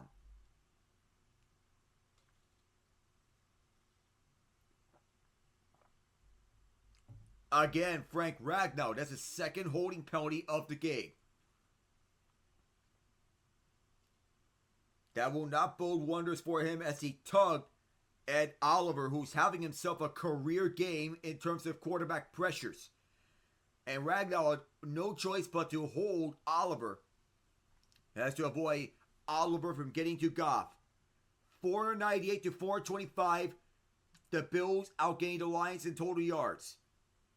One of the best offensive games this season. 165 rushing yards for the Bills. Goff holding on to this one through the middle. Finds Gibbs. Gibbs trying to cut around. Lunges forward to get the extra yards. Down at the 19-yard line. They're rushing here so as to get the play set on time. 10 or 11 yards for Gibbs here. 2nd and 8. 12 yards actually. Goff towards the right side. Passes batted down at the line. Now set up 3rd and 8 at the 15. 8:57 left in the 4th quarter. And a good read by Dwayne Smoot to get a hand on that at the right side of the line. Going 1-on-1 at their right guard spot, Kevin Zeitler, as he was testing him. 6th career game for Goff with at least 400 passing yards in this efficient Lions offense. 3rd and 8. Stack set right. Empty set for Goff. Bills send 4. Goff going 1-0 St. Brown. Cuts around Spector and lunges forward for the first down. It's 10 yards for St. Brown. 8:45 to go. Lions are not done yet. But the Bills are wanting to put this one away. Lions trying to mount a comeback. Ben Johnson calling the shots. 2 left and 2 right. Both of them stack sets. Shotgun set for Detroit. It's Goff again. Goff towards the end zone. Caught. It is Amon-Ra St. Brown. He did not get the football in the end zone. 4 yards. Ball be spotted at the 1-yard line. Every play's reviewed. He is half a yard shy.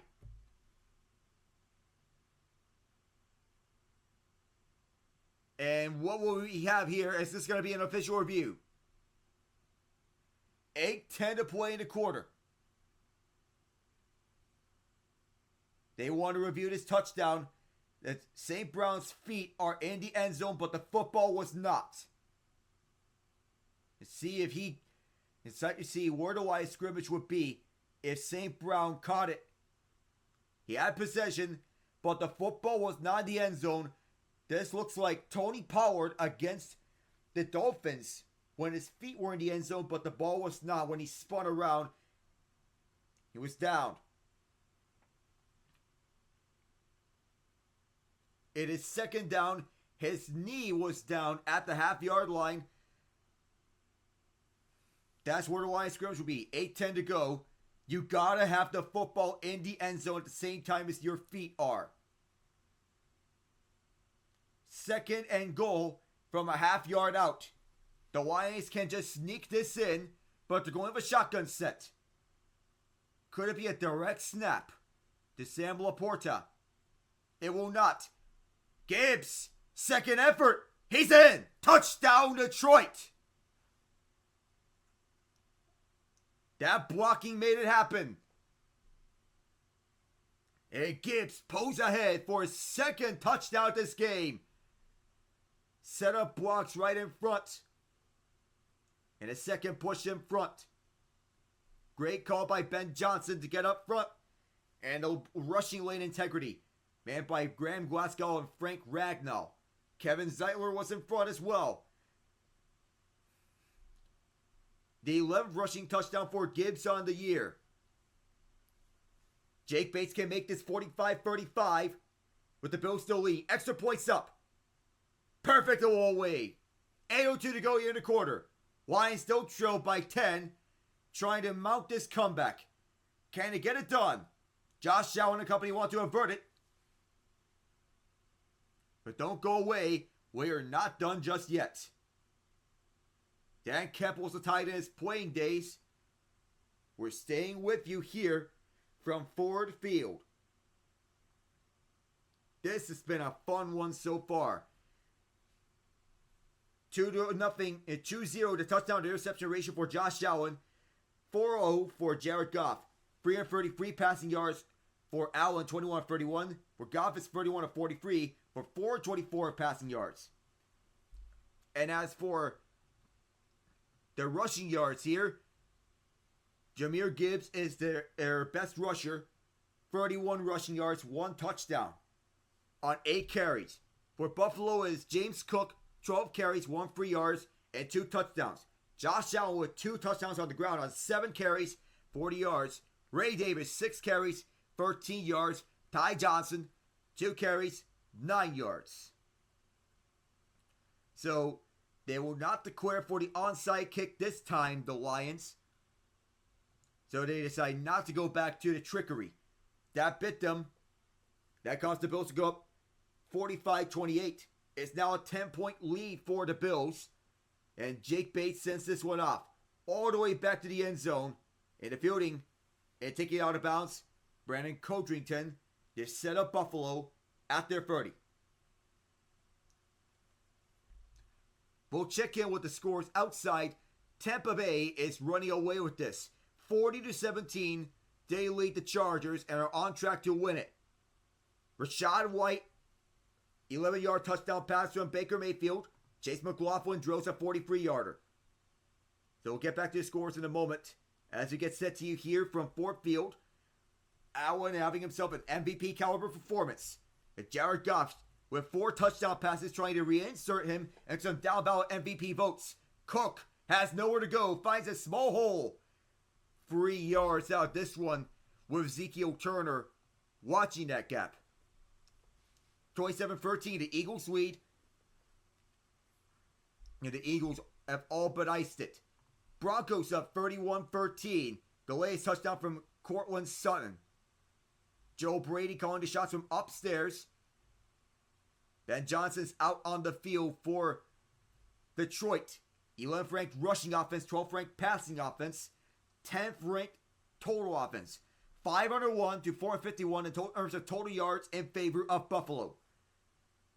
Allen will keep it himself on the play fake. Heaves this one upstairs, one-handed, outstretched arm. What a catch by Dawson Knox. I almost said Dalton Kincaid, but it was Dawson Knox who with his outstretched arm reaching out on an amazing hole-in with 2 fingers. Wow!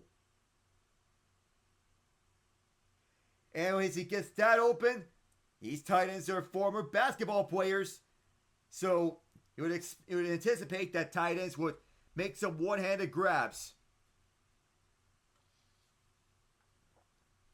Bills will get to ice it. That's a 20-second completion for Josh Allen. 356 yards. He'll run this one for the middle. Allen wants to split the gap. He'll decide to slide. And once again, the Bills are in the red zone. They want to put up 50 on Detroit. Back in fourth we go here. Arizona's game against New England is final. 30-17, they win it. In the absence of Kyler Murray. It's Allen. He gets up front and slides to avoid contact from Kirby Joseph and Jamal Adams, two hard-hitting safeties. Less than 6 minutes to go. We're 3:55 away for the 2-minute warning.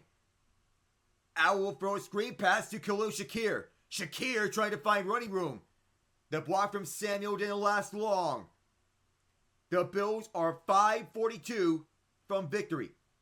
They're this deep into the Detroit zone. This Lions defense is exhausted. And Ben Johnson, the genius behind this Lions offense, I'll just tell you this game was a shootout between these two, but an alarming here for the Lions as their defense is banged up to shreds. Oh, one of the officials falls down. He gets back up. 2nd and 4. The Bills can run it here. They can do it with James Cook, who is in the backfield. They will. Munched up. Loss of 1. Lions trying to get a defensive stop and then score 2 quick touchdowns. Force the Bills to just a field goal. 3rd and 5 as Cook is coming off the field. How will Aaron Gwynn's unit answer? How will Dan Campbell respond in the face of adversity? Josh Allen wanting to make this 7 touchdowns. Score in Philadelphia's final. The Eagles make it 11 straight wins over the Steelers at Philadelphia. Ty Johnson motions left. Bills are 4 of 8 on 3rd down. Allen, roll out play. He'll take this himself. He'll get the 1st down. Superman dives across the 10-yard line. 4:15 to go here in the quarter. And a score here of any variety because the Bills are taking their time with this clock, can all but ice it. Spencer Brown set the block right on Brian Branch. They control this. Allen stayed in bounds and an injured Bill at the end of it. And that's a big one because I believe that's the right tackle, or is it someone else? Allen is upright. Yeah, that's the right tackle, Spencer Brown. He came back from injury several weeks back. He has his helmet removed, walking under his own power, but stumbles a bit. But he is walking off. 4:11 to go. With Brown walking off.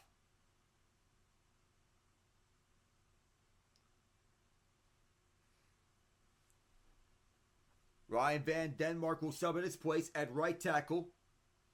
Alec Anderson is another offensive lineman they can trust.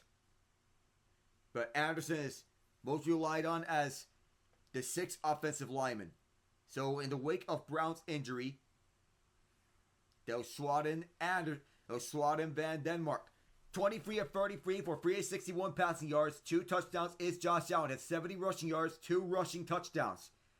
He picked up another crucial 1st down, 1st and goal. They'll switch the formation.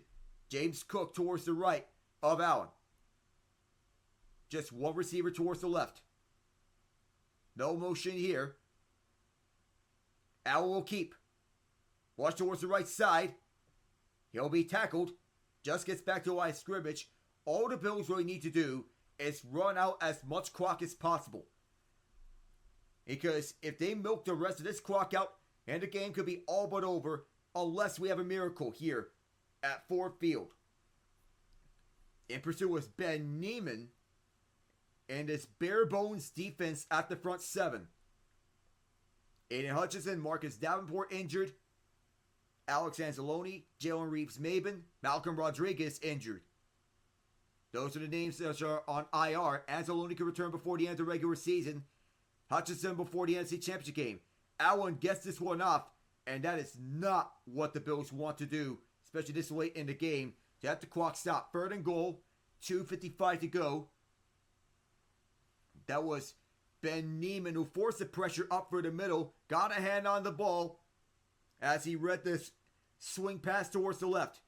1,009 combined total yards between these two teams on the day.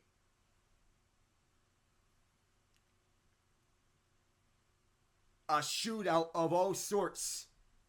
And an offensive masterclass by both teams. Well played from both Ben Johnson and Joe Brady. Allen pump fakes. Step in front. Shovel pass towards the end zone. Touchdown.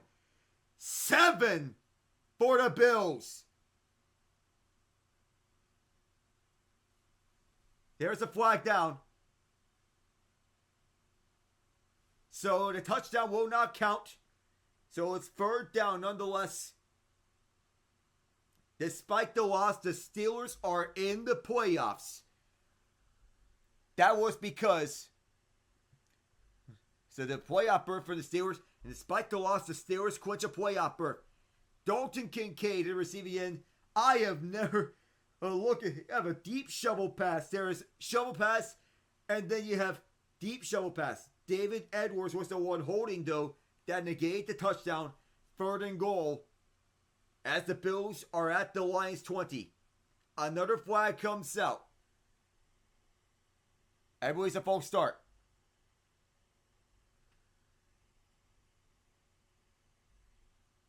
Alec Anderson was the one and called for the false start as he was the extra lineman towards the left. Wanted to go to the inside. Yeah, he flinched a little. But now 3rd and goal over the 25. Anderson is the extra lineman. The Bills wanted to go for run play.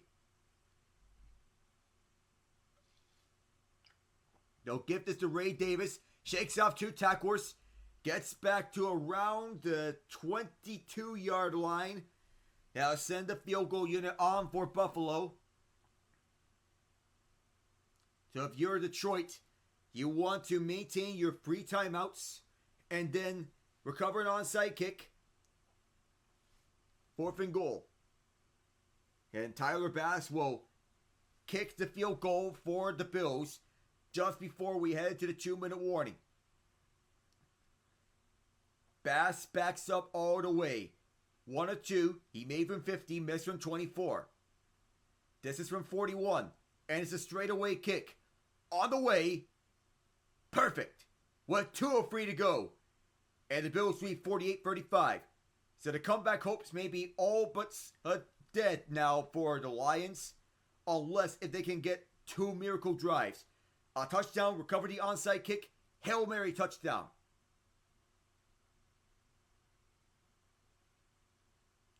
And now, I don't think you would return this in any sense. 2 minutes and 3 seconds left in regulation. You want to get this ball towards the end zone. And the Lions have been carving up an already exhausted Bills defense. Bass will be kicking off. The big days from Jalen Hurts and A.J. Brown. They get themselves up into the picture. The Eagles already in the playoffs. Hurts, 25-32 over 290 yards and 2 touchdowns. A.J. Brown, 8 catches, 110 yards. And the Bucs dismantle the Chargers 40-17. Tyler Bass will send this one up. You don't have to return this kick if you're the Lions. But you have 2 guys back deep. Maurice Alexander being one of them. Kickoff. All the way back. It will not be returned. And the Lions will start from their own 30-yard line as a result. Time is their enemy, and time is of the essence. Penny Sewell and company have been protecting Jared Goff throughout this game and the season as a whole. But Josh Allen and company, anything the Lions can do in the offensive line, the Bills can also do that too. In terms of sacks, Jared Goff has been sacked 3 times. He drops back here on 1st down, throwing it over the middle on the final play was 2-minute warning. Bobbled up, incomplete. Tim Patrick was closest to the ball. And as he bobbled it up, trying to jump up for this catch, could not pull it down. And it falls incomplete. We'll come back right after the 2-minute warning.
Tim Patrick with a big drop that would have got the Lions over midfield. They'll stay over their own 30-yard line as a result. Less than 2 minutes to go here in regulation. Lions need a touchdown. So after the Colts lost to the Broncos, the Texans and Steelers are both in. The Texans clinched the AFC South. 2nd and 10. Goff on an empty set with the Bills rushing 5 towards the middle. Quick pass. And then down is Patrick. Clock is still rolling. They have to get it off in a hurry. They're trailing by 13. 3rd down here and 5 yards to go at the 35. This took 11 plays for the next play to develop. Goff under duress. Spikes it to the dirt. Last gasp of air for the Lions. And Sean McDermott's unit holding up strong. That long drive for the Bills for the field goal kept this defense fresh. It was a methodical drive. 1:35 to go. This is the Lions' last chance for anything. 48-35, the Bills are leading. Empty set for Detroit. Bills send 4. Goff will look towards the left side. Completes it. Left side. Jumping up is St. Brown. He gets out of bounds. Opposite Kaiir Elam stops the clock at 1:29. 12 catches, 181 yards, and a touchdown for the Sun God. And Goff 33 of 47 for 435 yards and 4 touchdowns. One of the greatest offensive showings for the Lions on the season. For Jared Goff. Bills have 2 timeouts left. Lions have all 3. Goff straight drop back. Goff is going to get eaten up alive. He escapes. Goff will get this one off. Incomplete to Sam LaPorta, but how did Goff get away from the pressure in the pocket that quickly? As he was about to get eaten up. As he spins around, pirouettes around Daquan Jones and Javon Solomon. 1:21 to go. Jones had 2 defensive tackles crucial to this defense. Bills are backed up deep. 2nd and 10. Goff for the middle. That is Sam LaPorta out for the first down as Dorian Williams continues to hold on to him. Clock still runs. 1:10 to go. Goff. Is he trying to spike it? Yes, he will. That will cost the Lions down, but it stops the clock at 1:05. There are certain time limits around. If you're Detroit, if you want to discuss things of 1:05 to go, Lions spike it to stop the clock. It's been a fun day if you're on offense. If you're watching this game, Bills and Lions combining for 83 points on the day. This is 2nd and 10. 2 receivers to the right. Goff on a straight drop back. Delivers one over to the right side. It is, I believe it is, and get a number is LaPorta. He gets 12 yards. 52 seconds remain on a hurry up. Goff, he'll spike it again. 49 seconds to go. LaPorta gets its 12 yards on that catch and run towards the right side. Jared Goff, over 450 yards. He's at 458. An offensive showdown of all sorts. St. Brown and LaPorta responsible for over 100 yards receiving. 45-52 for Goff, 458 yards, 4 touchdowns. Empty set. Goff. Flushed out towards the right side. He's pressured. Gets the ball away. Another quarterback pressure for Ed Oliver. He's been dominant on this game.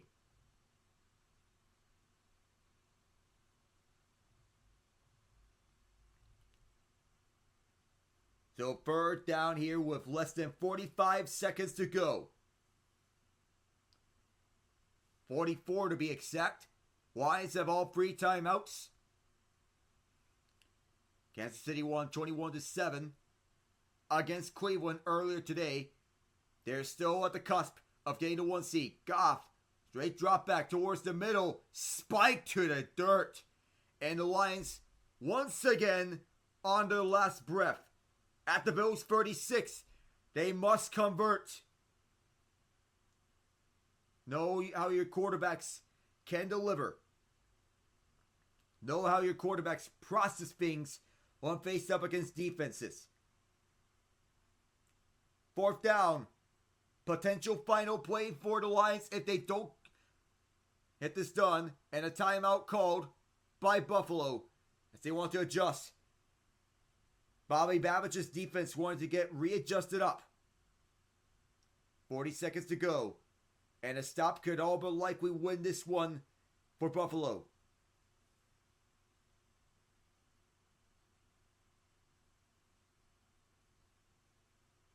So this is a potential get-right game for Buffalo.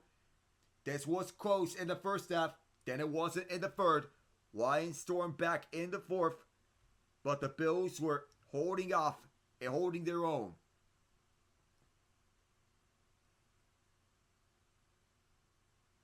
Steelers and Texans in the playoffs. Current 3rd and 4th seeds in the AFC. 4th down here. Lions' last breath. 2 left and 2 right. Shotgun set. It is Goff. Goff will deliver it to the right side. On a lateral here. Here comes Jahmyr Gibbs. Gets out of bounds.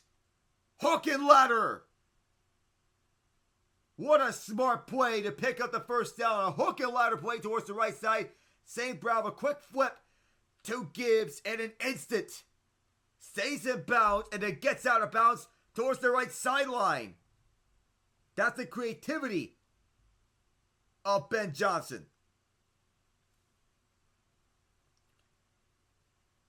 Went 2 yards initially. 21 yards after that. Goff towards the middle here. St. Brown. St. Brown's munched up.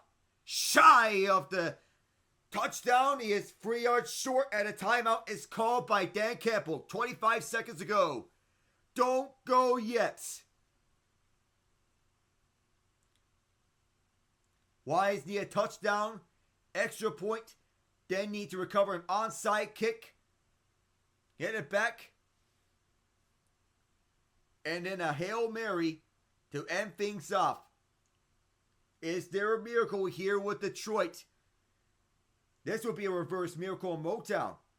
Houston clinches the AFC South. Pittsburgh's in by virtue of Indy's loss to Denver.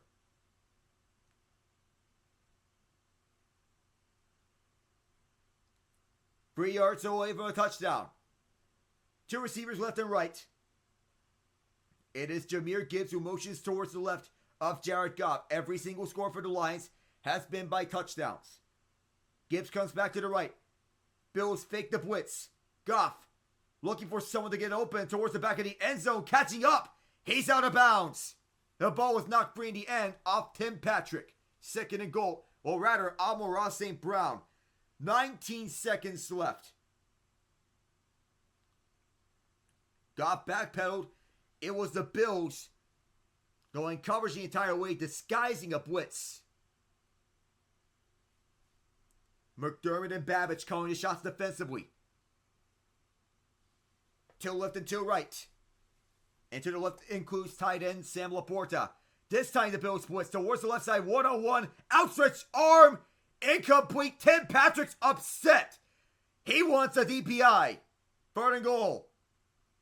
16 seconds to go here. Going one-on-one between Patrick and Benford. And it doesn't look like there was pass interference as Benford covered Patrick right there at that spot. Third and goal, 3 yards for pay dirt. 3 receivers are to the right. Shotgun set with Gibbs to the left. Motion man towards the left side is St. Brown. Goff will look towards the end zone. Touchdown! Jamison Williams. And it's a one-score game with 12 seconds to go. So there's one step. The extra point should be a no-doubter for Jake Bates. The second step is the onside kick. Then the third and final step, the Hail Mary. All passes here took 16 plays, 70 yards, 151 off the clock. It's a one-score game. Lions trail by 7. Jake Bates will kick the extra point. It's on its way. It's good. So the margin is 6. So here we go. So the Bills have one timeout. And Christian Benford and his awards. There was no pass interference called. But do remember, there are 12 seconds left on the clock. This game has lived up to every single ounce of the hype. Now the Lions, they have to recover an onside kick. They have declared as such. They are the ones trailing. The Bills get their onside kick unit out there on the field. Every single man needs to be responsible of gaps. 1,081 total yards, 12 touchdowns, and 4 punts combined on the day. Combined between these two teams, 90 points. The most points scored in a single game all season. Mac Hollins on the second level. He was the one who had the recovery last time round. Off the bobble, deflecting to himself. Jake Bates. Do they get the 10 yards? It's a scuffle for the ball. Lions say they have it. Bills say they do. They'll have to check in for see who has recovered it. They have to pull everyone out the pile.